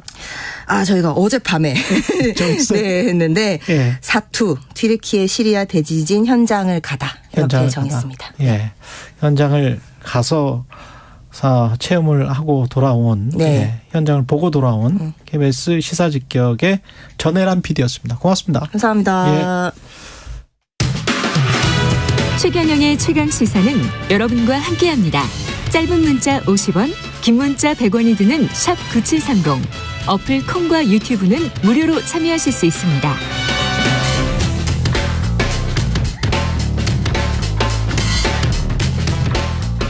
네, 이준석 전 대표 인터뷰 예정돼 있었는데 이준석 전 대표는 약속을 지키지 않은 걸로 예, 연락이 닿지 않았습니다. 다행히도 천하람 국민의힘 당대표 후보가 급하게 연락을 받아주셨어요. 예, 안녕하십니까? 네, 국민의힘 당대표 후보 천하람입니다. 사실 이준석 전 국민의힘 대표는 빅스피커, 킹메이커, 이슈 메이커, 그다음에 트러블 메이커라는 이름도 있는데 예. 네. 오늘은 최강시사의 트러블 메이커가 돼버렸습니다. 예, 어제 아마 이제 그 KBS 더 라이브를 늦게까지 해가지고 저는 뭐 그런 것 같은데 저는 오히려 좀 잘 됐다고 생각합니다. 요새 이제 이준석 대표가 내가 한 번 더 나올 수 있다. 그럼요. 이준석 전 대표가 요새 저를 뭐 열심히 지원하고 뭐 스피커 역할하고 뭐 너무 좋고 고마운데 가끔 제가 선 넘었다고 느낄 때가 뭐냐면은 저랑 무슨 동시간대 라디오를 잡아요. 그래서 제가 이거 보면서 아니 물론 저희가 뭐 이런 걸 상의하거나 이런 걸 잘 하지 않기도 하지만은 내가 후보인데 이거 뭐 약간 선 넘었네. 그리고 보면은 저희 뭐 천하람 이준석이 무슨 보면은 막 헤드라인 다툼하고 있어요 보면. 그래서 이런 걸 봤을 때 저한테 한 번 더 기회가 온 것 자체가 굉장히 잘 된 일이다. 이준석 대표도 원하고 있을 거다 생각합니다. 굉장히 잘 되신 게 어제 사실은 최강시사에서 이철규 의원 뭐 본인은 이제 친윤 이런 말을 굉장히 싫어하시기는 하던데 언론에서 일반적으로 친윤계 핵심이라고 하는 이철규 의원 인터뷰를 했었고 이철규 의원은 주장의 요지는 그렇습니다. 그러니까 대통령과 혼연일체가 돼서 구심력을 갖고 총선에 임하는 게 당연하고 총선에서 당대표가 얼굴이 되는 게 말이 되냐. 어차피 대통령이 얼굴이 될 수밖에 없다. 이런 이야기였거든요. 네. 예. 그래서 어떤 중도 확장론은 좀 무리가 있다. 당대표 얼굴로 중도 확장을 하는 게 아니다. 총선은 뭐 이런 주장이었습니다. 예. 근데 당대표가 플러스 알파가 되는 게 뭡니까? 플러스 알파. 물론 당연히 좋은 거 아니겠습니까? 예. 그러니까 저는 그렇다고 봅니다. 지금 우리 국민의힘의 당원이나 뭐 지지자들도 보면은요. 국민의힘의 현재에 만족해서 국민의힘의 현재를 지지하시는 분도 있고요. 또 국민의힘이 개혁되어가지고 국민의힘의 바뀐 모습, 그러니까 국민의힘의 미래를 지지하시는 분도 계실 겁니다. 예.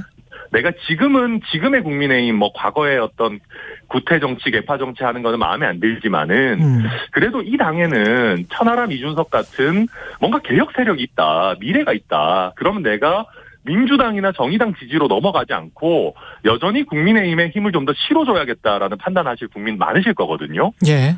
저는 그 국민의힘의 변화 가능성, 개혁 가능성을 믿고 계시는 국민들이 결국은 총선에서 캐스팅 보트 역할을 하실 것이다.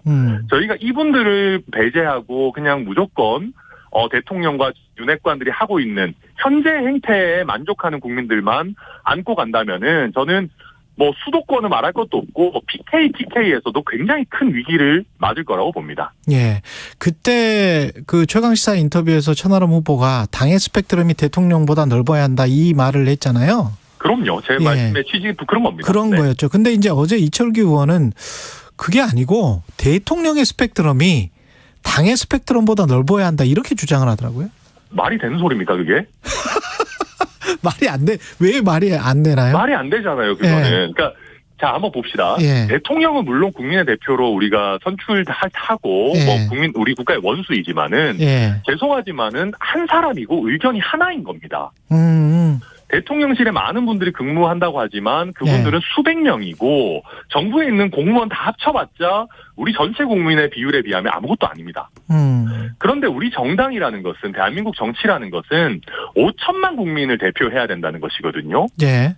그럼 5천만 국민을 대표하려면 대통령의 의견, 대통령실의 의견, 아니면 우리 정부의 의견뿐만 아니라 다양한 국민들의 의견을 취합하고 때로는 정부가 이런 방향으로 가는 것 옳지 않다라는 얘기도 할 수 있어야지 그게 국민의 정당이죠. 우리가 국민의 힘이잖아요. 우리가 대통령의 힘이 아니지 않습니까? 윤핵관의 힘이 아니지 않습니까? 그래서 그런 의미에서 저희가 당연히 여러 민심과 당심을 포용하려면은 당의 스펙트럼이 넓어야 된다라는 취지인 것이고 이게 대통령의 의견을 존중하지 말자는 의미가 아닙니다. 그렇군요. 대부분은 대통령의 의견에 힘을 실어드리고 다만 그 과정에서도 우리가 민심에 더 넓은 어떻게 보면 안테나를 세우고 있어야 된다. 대통령실에만 안테나를 맞춘다면은 그 어떤 정당도 실패할 수가 밖에 없다. 저는 그렇게 봅니다. 이게 대통령의 어떤 옳고 그름에 떠나가지고 폭이 좁아지는 정당은 무조건 국민들에게 좋은 평가를 받기가 어렵습니다. 지난번 인터뷰에서 실버 크로스 그러니까 2위라고 여겨지는 안철수 후보를 언젠 뭐 조만간 실버 크로스가 나올 것이다 이렇게 이야기를 하셨는데 지금 여론 보면 아직은 좀 갈 길이 먼 것 같다는 그런 판단도 들고요.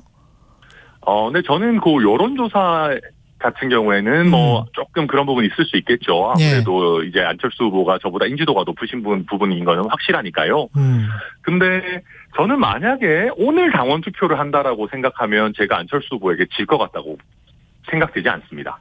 오늘 한다면? 네, 그러니까 이게 제가 또 하면은 줄줄 읊어야 돼서 그렇지만은 이 여론조사 지표들을 보게 되면은 저희 지지층 여론조사를 할 때보다 당원들로만 샘플을 줄인 경우에 제 지지율은 확 올라가고 안철수 후보 지지율 확 떨어집니다. 왜 그러냐면은 지금 당원들께서 확실하게 그 블럭을 형성하고 있는 후보는 천하람, 김기현, 황교안입니다.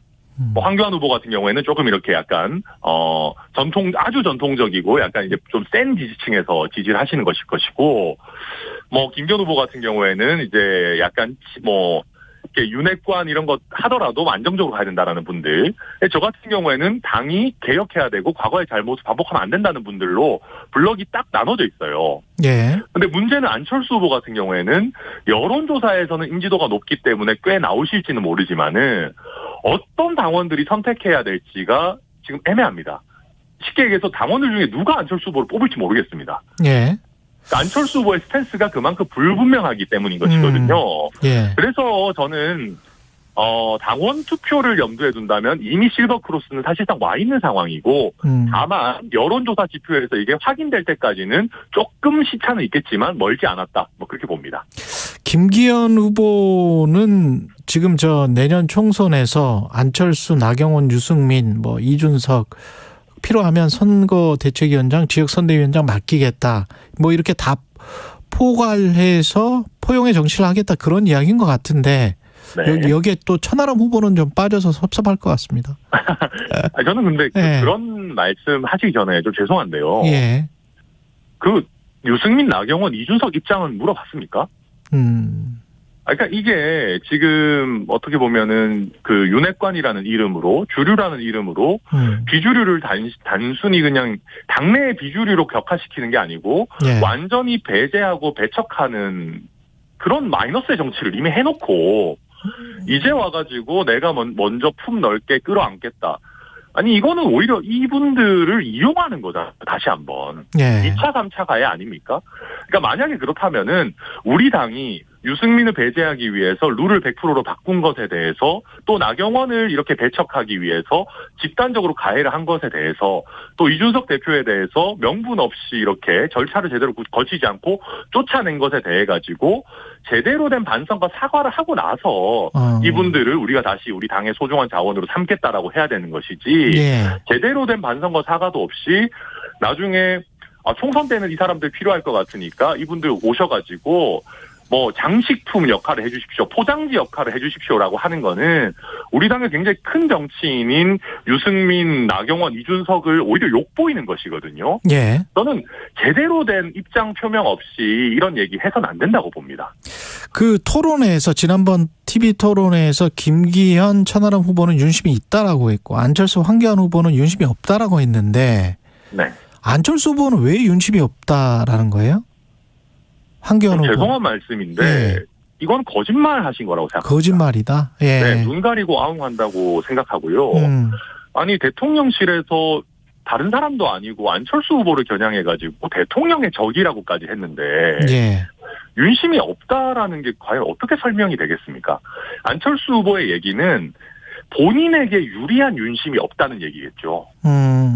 그래서 저는 우리 정치가 국민의 눈높이랑 멀어지는 게 자꾸 눈 가리고 아웅하는 거짓말들을 해서 그렇다고 생각하거든요. 예. 그러니까 나한테 불리하더라도 인정할 건 인정해야 됩니다. 그러니까 저도 제가 대통령실에서 밀어주는 후보가 아니라는 거는 인정하거든요. 네. 그러니까 그걸 정확하게 인정하고 이 상황에서 나라는 후보가 어떤 다른 모습, 어떤 다른 경쟁력을 보여줄 거냐라는 거를 얘기를 해야지 설득력이 있는 것인데 나에게 불리한 요소는 인정하지 않으면서 눈 가리고 아웅하면서 어떻게 본인의 비전과 길을 열어나가겠습니까? 저는 이거는 큰 정치인으로서 옳지 않은 태도라고 봅니다. 그렇군요. 토론회에서 김기현 후보가 본인이 당대표가 되면 장제원 의원에게 당직 안 맡기겠다.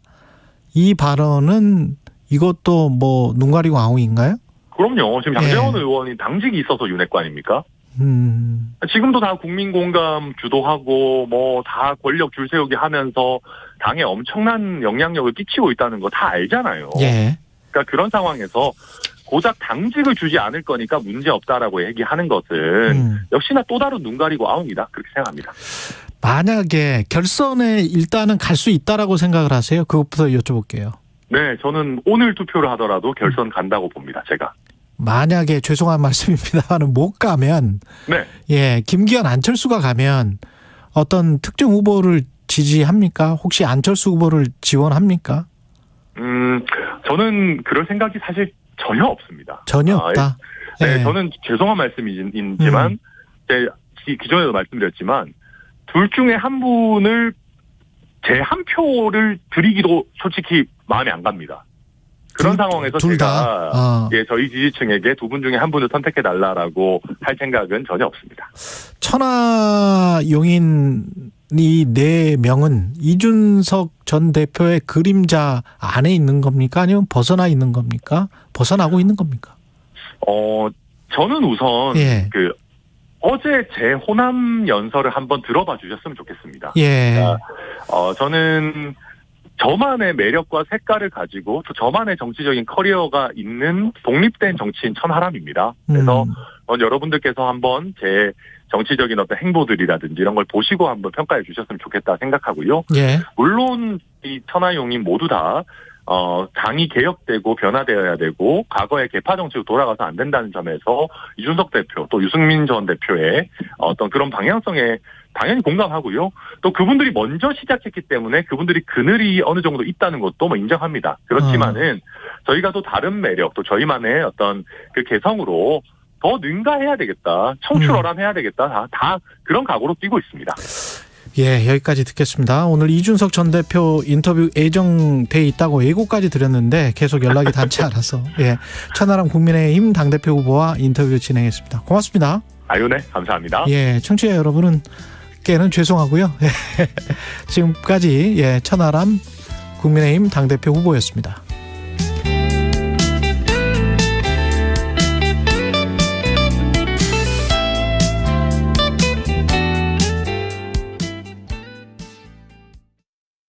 잠시 후 8시 반부터 일부 지역국에서는 해당 지역 방송을 보내드립니다. Welcome to my world. Won't you come on in? 오후 4시 5분 홍사원의 경제쇼로 여러분을 초대합니다. 50분간 딱 한 가지 주제만 깊이 있게 전해드립니다. 경제는 무조건 홍사원의 경제쇼를 들으셔야 합니다. Step into my heart. It's okay. 진행은 서툴지만 내용은 알찹니다. 진실의 편에서 정의의 편에서 약자의 편에서 뉴스를 전합니다. 주진우 라이브와 함께 더 많이 더 오래 웃었으면 좋겠습니다. 매일 오후 5시 5분 KBS 1라디오 주진우 라이브. 지금 시각은 8시 30분입니다. KBS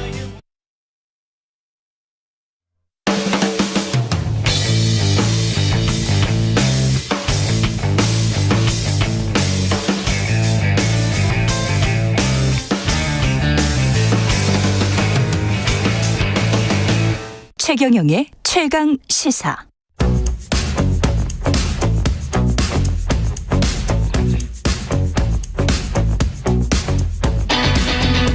심리로 들여다보는 세상 이야기.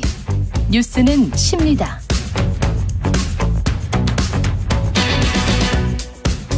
네, 정치, 경제, 사회 등 우리 사회 다양한 이슈를 심리학적 관점에서 풀어보는 시간입니다. 최경영의 최강시사 뉴스는 심리다. 아주대학교 심리학과 김경일 교수 자리하셨습니다. 안녕하세요. 안녕하세요. 예. 이준석 전 대표 덕분에 오늘 뉴스는 심리다는 특집으로 3부 통으로 다 트겠습니다. 예. 네. 중간중간에 궁금한 심리적인 심리학과 관련된 상담, 본인이 괴로운 내용 뭐 이런 것들도 좀 문자로 질문을 해 주시면 김경일 교수님이 상담을 해 주실 것 같습니다. 오늘 다룰 주제도 어떻게 보면 정치적이고 사실은 직장 생활하는 사람들도 이거는 굉장히 많이 관심 있는 주제인데 텃세입니다. 텃세. 네. 예. 텃세를 당해본 적이 있으세요? 교수 생활 또는 이제 학업 하시면서? 뭐 공부를 하는 과정에서도 그렇고. 그렇죠. 그다음에 네. 심지어는 잠시 어떤 모임에 갔을 때도 있고. 네. 군대에서도 그런 경우가 있고. 인간이 모여 있는 곳에서는 늘 텃세들이 좀씩 존재할 수가 있죠. 아마 마찬가지실 거예요. 네. 기자는 진짜 텃세라고 진다기보다는 뭔가 좀 꺼림칙한 자리? 그거에 아주 적응을 해야 되는 직업이기 때문에 매일 꺼림칙한 자리를 가는 거잖아요. 그렇네요. 예. 그러니까 이제 약간 좀 그런 것들이 있죠. 왜 저 사람 여기 와서 앉아있지? 네. 그게 자연스럽게 이제 돼야 되는 직업이라서. 예. 그 심리학에서도 용어들을 이렇게 보면 텃세라고 하면 항상 빠지지 않고 들어가는 게 텃세를 부린다라고 했을 때 테리토리 비헤이비어라는 얘기를 많이 해요. 그렇죠. 테리토리니까 영역이죠. 예. 그러니까 영역에 관련된 행동을 한다라는 건데 영역 보존 욕구 같은 게 있습니까? 예, 그렇기 때문에 그거는 모든 동물들이 다 가지고 있죠. 그 강아지가 이렇게 산책하다가 나무에다가 쉬하는 거 그거 아니에요? 마찬가지로. 네. 그래서 그거죠? 내 영역에 들어온 다른 개체들은 일반적으로 대부분의 동물들은 내 영역 안으로 들어온 다른 동물들은 나의 안전이나 생존에 위협을 줄 수 있으니까 그러니까 그런 행동들을 하죠. 근데 인간도 그러니까 당연히 동물의 일종이니까 그런 텃세 행동을 하는 게 이상한 게 아니잖아라고 하실 수도 있겠지만 네. 그렇다면 인간도 다른 동물들이랑 똑같다는 얘기가 되니까. 그러니까. 네, 그래서 제가 가끔 이제 대학원생들이나 아니면 학생들이 좀 텃세를 부리면 신입생들이나 아니면 다른 쪽에서 온 친구들한테 내가 원래 여기에 있었던 터줏대감이다. 네네네. 네, 그런 내가 좀 오래 있었다. 그런 걸 과하게 하면 제가 이제 농담으로 이렇게 한마디 합니다. 호모사피엔스인 걸 포기하는구나 너는.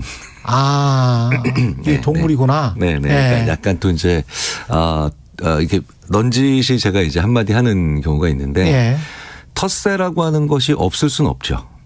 왜냐하면 자연스러운 겁니다. 네네. 그러니까 제가 늘 말씀드리지만 느끼는 것과 행동하는 건 전혀 다르거든요.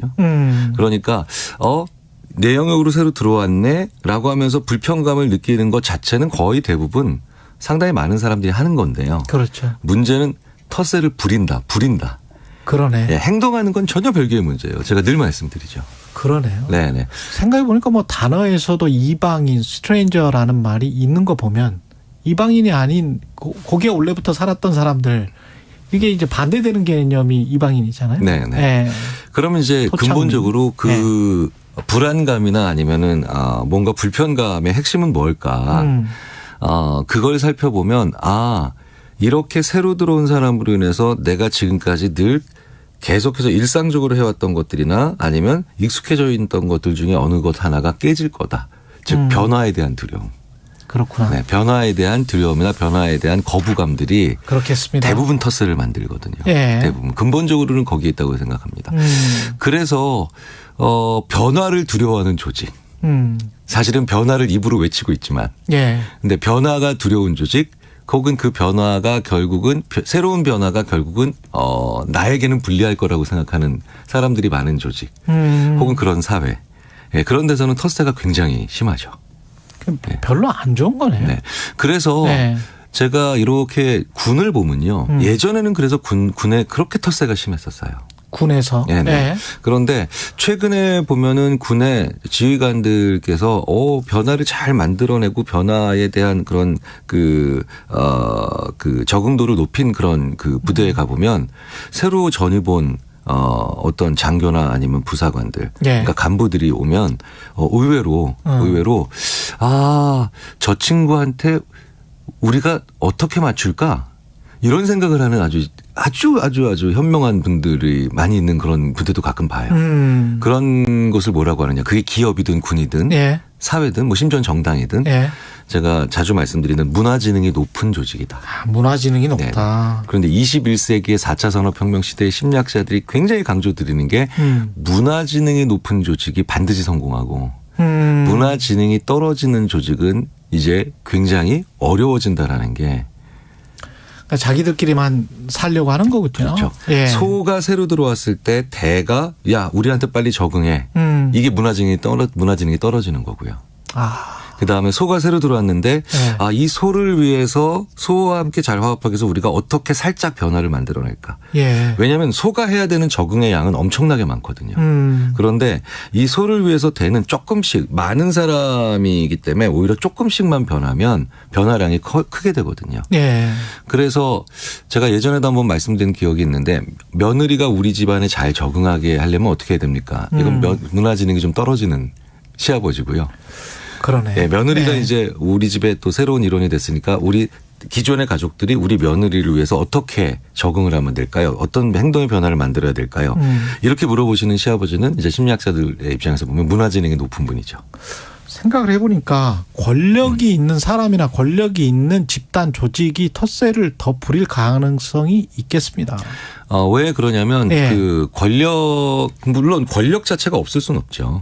그런데 이 권력이라고 하는 것이 소위 말해서 충성이라고 하는 것과 그다음에 권력이라는 것이 맞물리면서 한 사람만 쳐다보게 하거나 아니면 굉장히 상명하복적인 측면들이 강하게 되면요. 필연적으로 어떤 중간에 어떤 것이 매개가 되냐면 옆에 있는 부서, 옆에 있는 팀 혹은 라이벌, 심지어 라이벌 간의 협동협응이 완전히 떨어집니다. 그렇죠. 네네. 이제 그걸 대표적으로 보여줬던 게 2차 세계대전 때 일본 같은 경우가 전형적인 거기에 해당된다고 이제 군사심리 전문가들이 이제 말씀을 드리는데 딱 천황. 물론 이제 그것도 이제 만들어진 이미지긴 하지만 일본 군부에 의해서 천황 하나만 딱 쳐다보고 오로지 그렇죠. 천황폐하 만세 뭐 이러면서 뭐 만자해 뭐 이러는 조직이 되니까 필연적으로 어떤 일이 벌어지냐면 옆부대와의 협동작전이 아예 안 이루어지더라는 거예요. 그게 독일군한테도 많이 보였거든요. 예. 그래서 미군이 굉장히 나사풀린 군대 같지만 그렇죠. 네. 네. 네. 근데 돌발 상황이 되니까 공병이 쓰러지니까 보병이 가서 다리 놓고 그다음에 수송병과 수송 장교가 쓰러지니까 갑자기 나도 운전할 수 있어라고 운전을 하고 텃세가 없는 조직이 자발적인 충성심이 높다. 그렇죠. 그러니까 자발성, 자율성이라는 게 상명하복이 지나치게 강조가 되면서 이게 망가지고 망가지면서 그 망가진 가운데 협응이 사라지면서 이게 자율성도 훼손되면서 그러면 이제 남는 건 내 영역을 지켜야 되겠다. 그러네. 그러니까 이게 바로 뭐냐면 새로운 파일을 만들어낼 수 있는 자신이 없는 조직이나 국가 혹은 사회 이런 데가 필연적으로 가지게 되는 거죠. 제가 뭐 특정해서 어떤 조직을 말씀드릴 수는 없고 하여간 우리나라에 이런 조직이 서구 사회에 비해서는 많다. 이거는 제가 확신할 수 있을 것 같습니다. 네, 네. 그래서 기업도 보면요. 우리 회사는 더 성장할 거야. 우리 회사는 이제 고객이 더 넓어질 거야. 네. 이런 회사들은 가보면 텃세들이 많지 않습니다. 그러네요. 네, 그런데 있는 고객이나 잘 지키자. 네. 우리 있는 고객은 절대 늘어나지 않아. 하지만 상대방 회사와의 경쟁에서만 이겨야 돼. 이렇게 생각하는 기업들 혹은 그런 분야, 그런 산업 같은 데 가면은 실제로 꽤 괜찮은 친구들이 들어왔는데도 혹은 필요한 사람이 들어왔는데도 일단 텃세부터 부리고 보는 경우를 꽤 자주 봐요. 이게 지금 사실은 제가 뭐 경영학 전공을 해서 그런지 모르겠습니다만은 뭐 TSMC의 비메모리 반도체가 잘 될 수 있었던 것도 대만의 중소기업들이 수많은 중소기업들의 협업을 통해서 그들의 창발성을 통해서 이게 TSMC가 나온 거거든요.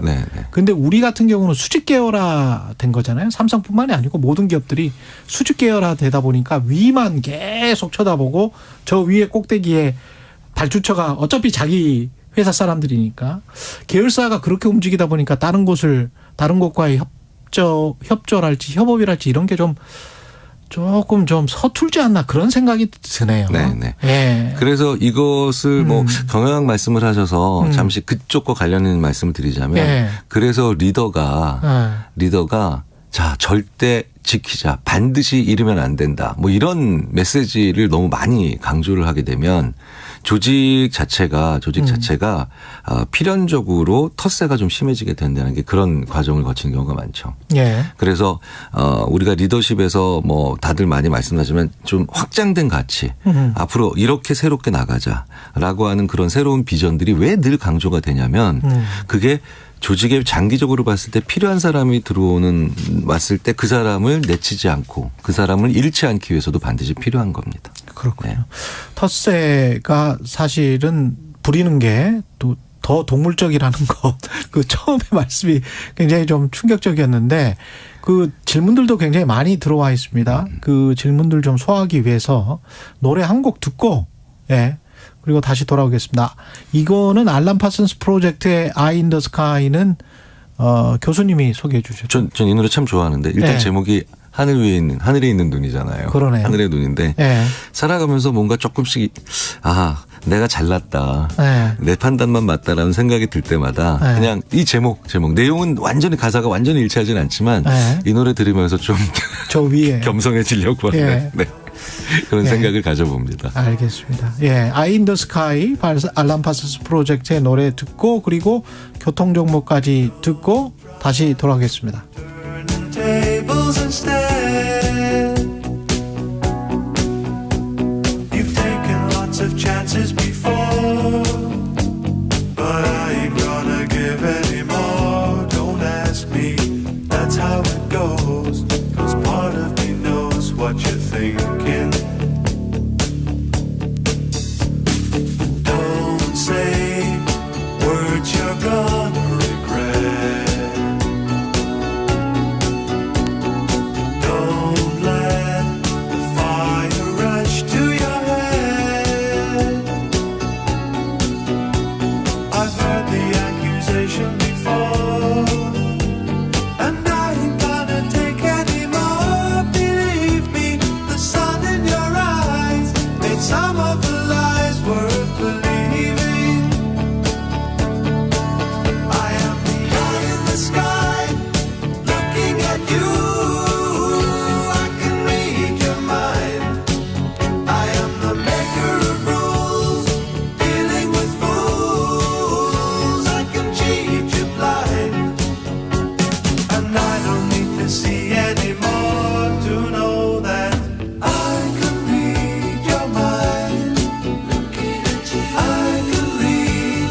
이 시각 교통정보입니다. 서울 시내에서는 내부순환도로 성수분기점 방향 홍지문 터널 3차로에서 사고 났습니다. 홍제램프부터 밀리고요. 강변북로 구리 쪽으론 정체가 조금 더 늘어서 방화대교에서 동작대교까지 막히고 40분 정도 걸리겠습니다. 같은 구간을 지나신다면 올림픽대로가 조금 더 수월하겠는데요. 다만 여의도 지나는 데는 여전히 20분 정도 예상됩니다. KBS 교통정보센터에서 유하영입니다. 여러분은 지금 KBS 1라디오 최경영의 최강시사와 함께하고 계십니다. 네, 8022님 열렬한 청취자입니다. 짜증나는 국내 정치에 지겨운데 음악 좋습니다. 예, 차라리 뭐 이렇게 생각하시는 것 같습니다. 자주 최경영 최강시사에서 좋은 음악 들려주세요. 민수님은 교수님 방송 펑크내는 정치인 심리도 분석 가능한가요? 이거는 4509님은 교수님 이번에 이직을 했는데 안 그래도 이야기 하려고 그랬습니다. 새롭게 들어간 팀 멤버들이 정신도 같이 안 먹고 곁을 주지 않네요.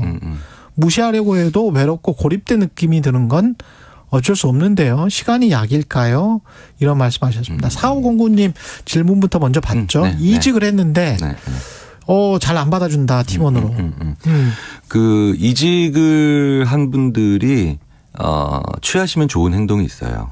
그런데 아무래도 동기부여도 잘 돼 있고 뭐 새로운 결심을 하셨기 때문에 그쪽으로 가셔야 되는데 자칫 잘못하면 반대편으로 가시는 경우가 뭐냐면 새롭게 이직한 분은 잠깐만 내가 이직을 했다는 건 내가 경력직이라는 뜻이잖아요. 그렇죠. 근데 내 경력을 이 회사가 왜 원했을까라고 생각하면 우리가 쉽게 당연히 생각할 수 있는 게 이 조직의 약점을 내가 보완해야 되겠다. 라는 생각을 주로 하시기가 쉬워요. 그렇죠. 네네. 네. 그런데 실제로 그렇다 하더라도 이직하신 분이 그런 텃세의 초반부의 텃세를 좀 잘 피해 가시거나 아니면 잘 이겨내시려면 분명히 조직의 수뇌부나 아니면 뽑는 분들은 우리 조직의 약점을 보완하기 위해서 뽑았겠지만 그 조직이 기존에 있는 조직 구성원들이 그러네. 가지고 있는 자기들도 잘 모르는 그들의 장점을 먼저 보셔야 돼요. 그러네요. 네네.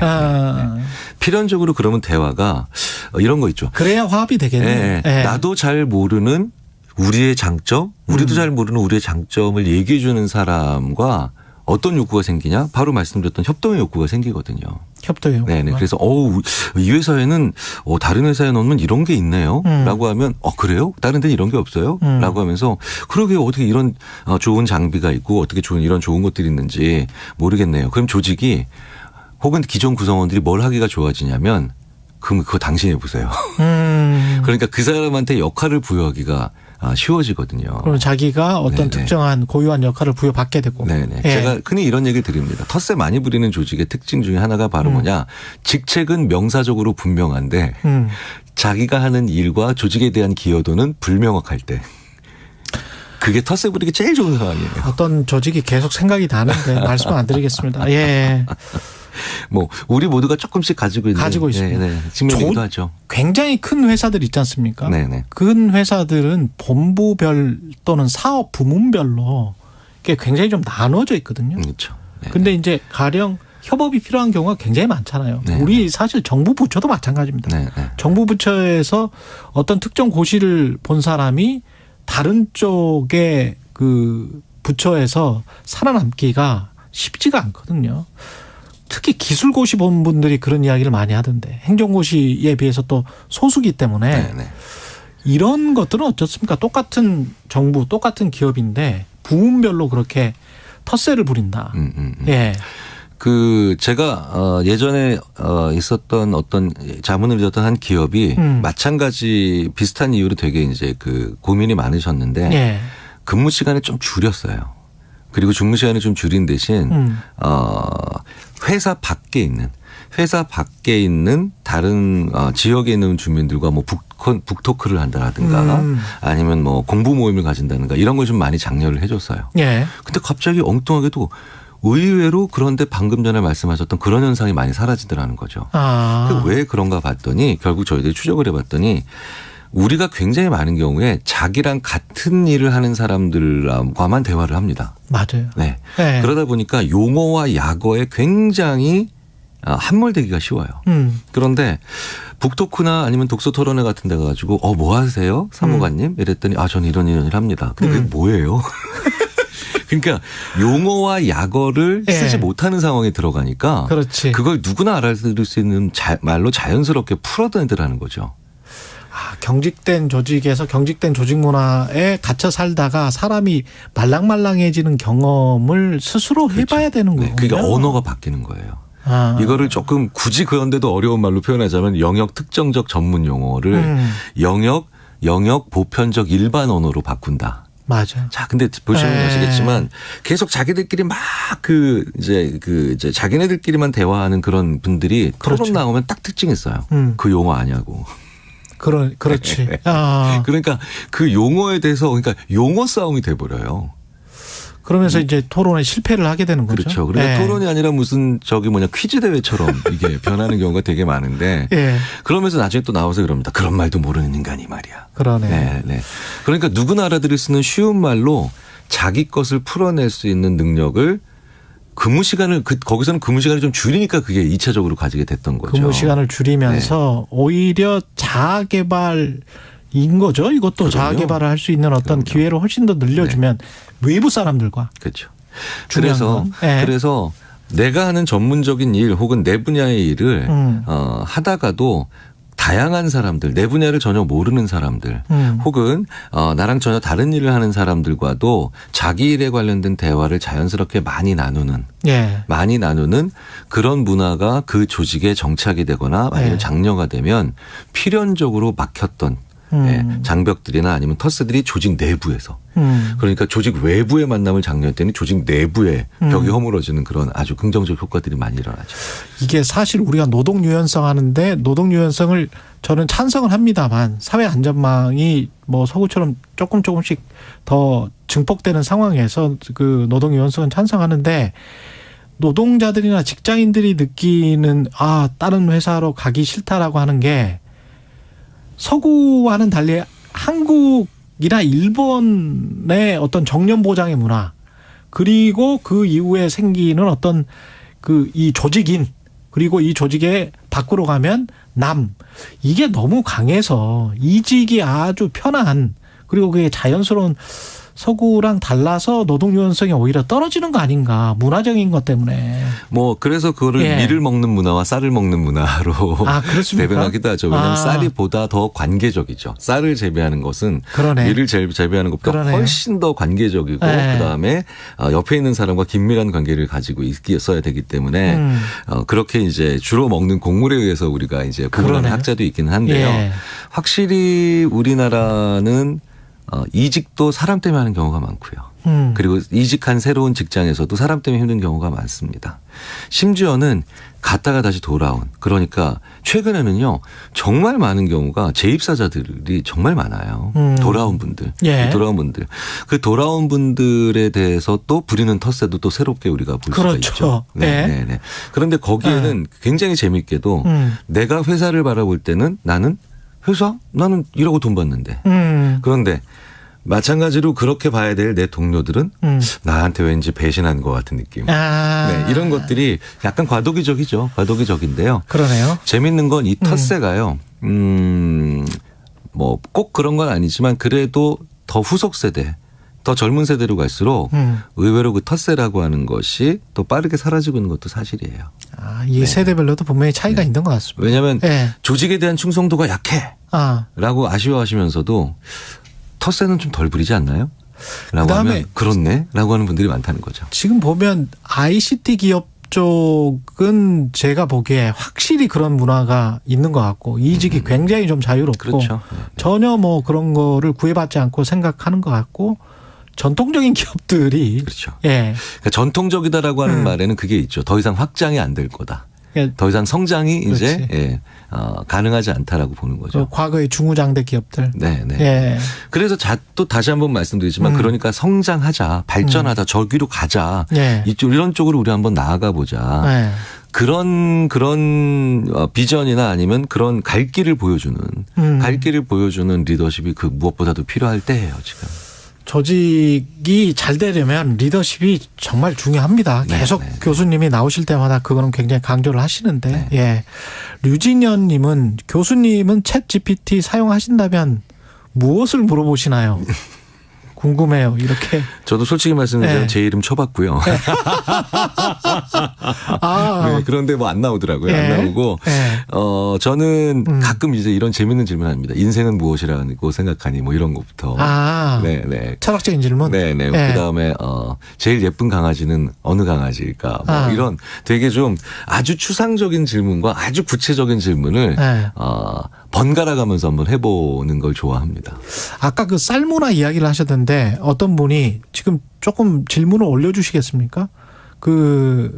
위로 좀 올려주시면 어떤 질문이 있었냐면 귀농을 하고 싶다는 분이 있었거든요. 은퇴 후에. 근데 이제 귀농에 일본인들도 그런 책이 나왔었는데 당신이 생각하는 그런 농촌이 아니다. 그렇죠, 그렇죠. 그런 얘기 많이 하시죠. 터세가 굉장히 심하기로 유명하잖아요. 그렇죠. 또는 다른 지역으로 간다 할지. 어떻게 해야 되나요? 그럼? 사실 귀농이라고 하는 것은 굉장히 낭만적인 단어이긴 한데요. 예. 자주들 들으시잖아요. 이게 귀농하고 난 다음에 정말 오히려 그쪽 텃세가 더 막 정말 그렇죠. 끔찍하다, 도시에 뭐 비해서. 심하다라고 얘기하는데 그쪽이 바로 뭐냐면 아직도 자원감이 충분치 않아서 그렇습니다. 보통 이런 식으로 표현하는데 무슨 얘기냐면 자원이 많지 않고 그리고 좁게 사람의 이동이 마음의 이동이 적은 그런 곳일수록 좁은 관계 외의 관계를 되게 적대시해요. 가깝지 않은 관계를 적대시합니다. 네네. 적대시할 필요는 없는데 그죠? 네. 그러니까 이게 그래서 느슨하지만 다양한 관계가 되게 중요한데요. 그러니까 이게 느슨하다라는 게 무슨 뜻이냐면 구속력은 떨어지는 거예요. 구속력이 떨어지죠. 그렇죠. 근데 다양한 관계죠. 네. 그러니까 귀농을 한 분들이 이렇게 어려움을 겪고 있다라고 하는 건 농촌의 다양한 관계가 만들어지고 있지 않다는 겁니다. 기존에 계신 구성원들 사이에서. 상대적으로 도시는 그런 느슨한 연대가 있고. 그렇죠. 그럼 느슨하다라는 게 무슨 뜻이냐면요. 일하는 것으로 만들어진 관계는 느슨하기가 어려워요. 그렇겠습니다. 긴밀해야 되기 때문에. 네. 그러니까 일이 아닌 것으로도 사람을 만나는 사회. 그다음에 내 생업과도 무관한 일들에 대해서도 사람들이 즐길 수 있는 사회. 그런데 이 농촌에 가서 보면 특히 귀농한 분들이 많이 힘들어하는 그런 곳을 가보면 심리학자의 눈을 보면 오로지 농사만 지세요. 오로지 농사만. 오늘 이준석 전 대표가 안 나오는 바람에 여러 가지 궁금증을 다 풀 수 있는. 그래서 문화적인 수준이 좀 올라갈 필요가 있어요. 귀가 따갑게 우리가 그런 얘기를 하고 듣지 않습니까? 소위 말해서 경제는 많이 올라갔지만 문화도 같이 올라가야 된다. 그런데 그런 이유 중에 하나가 바로 뭐냐? 시간이 오히려 부족했습니다. 뉴스룸입니다. 김경일 교수였습니다.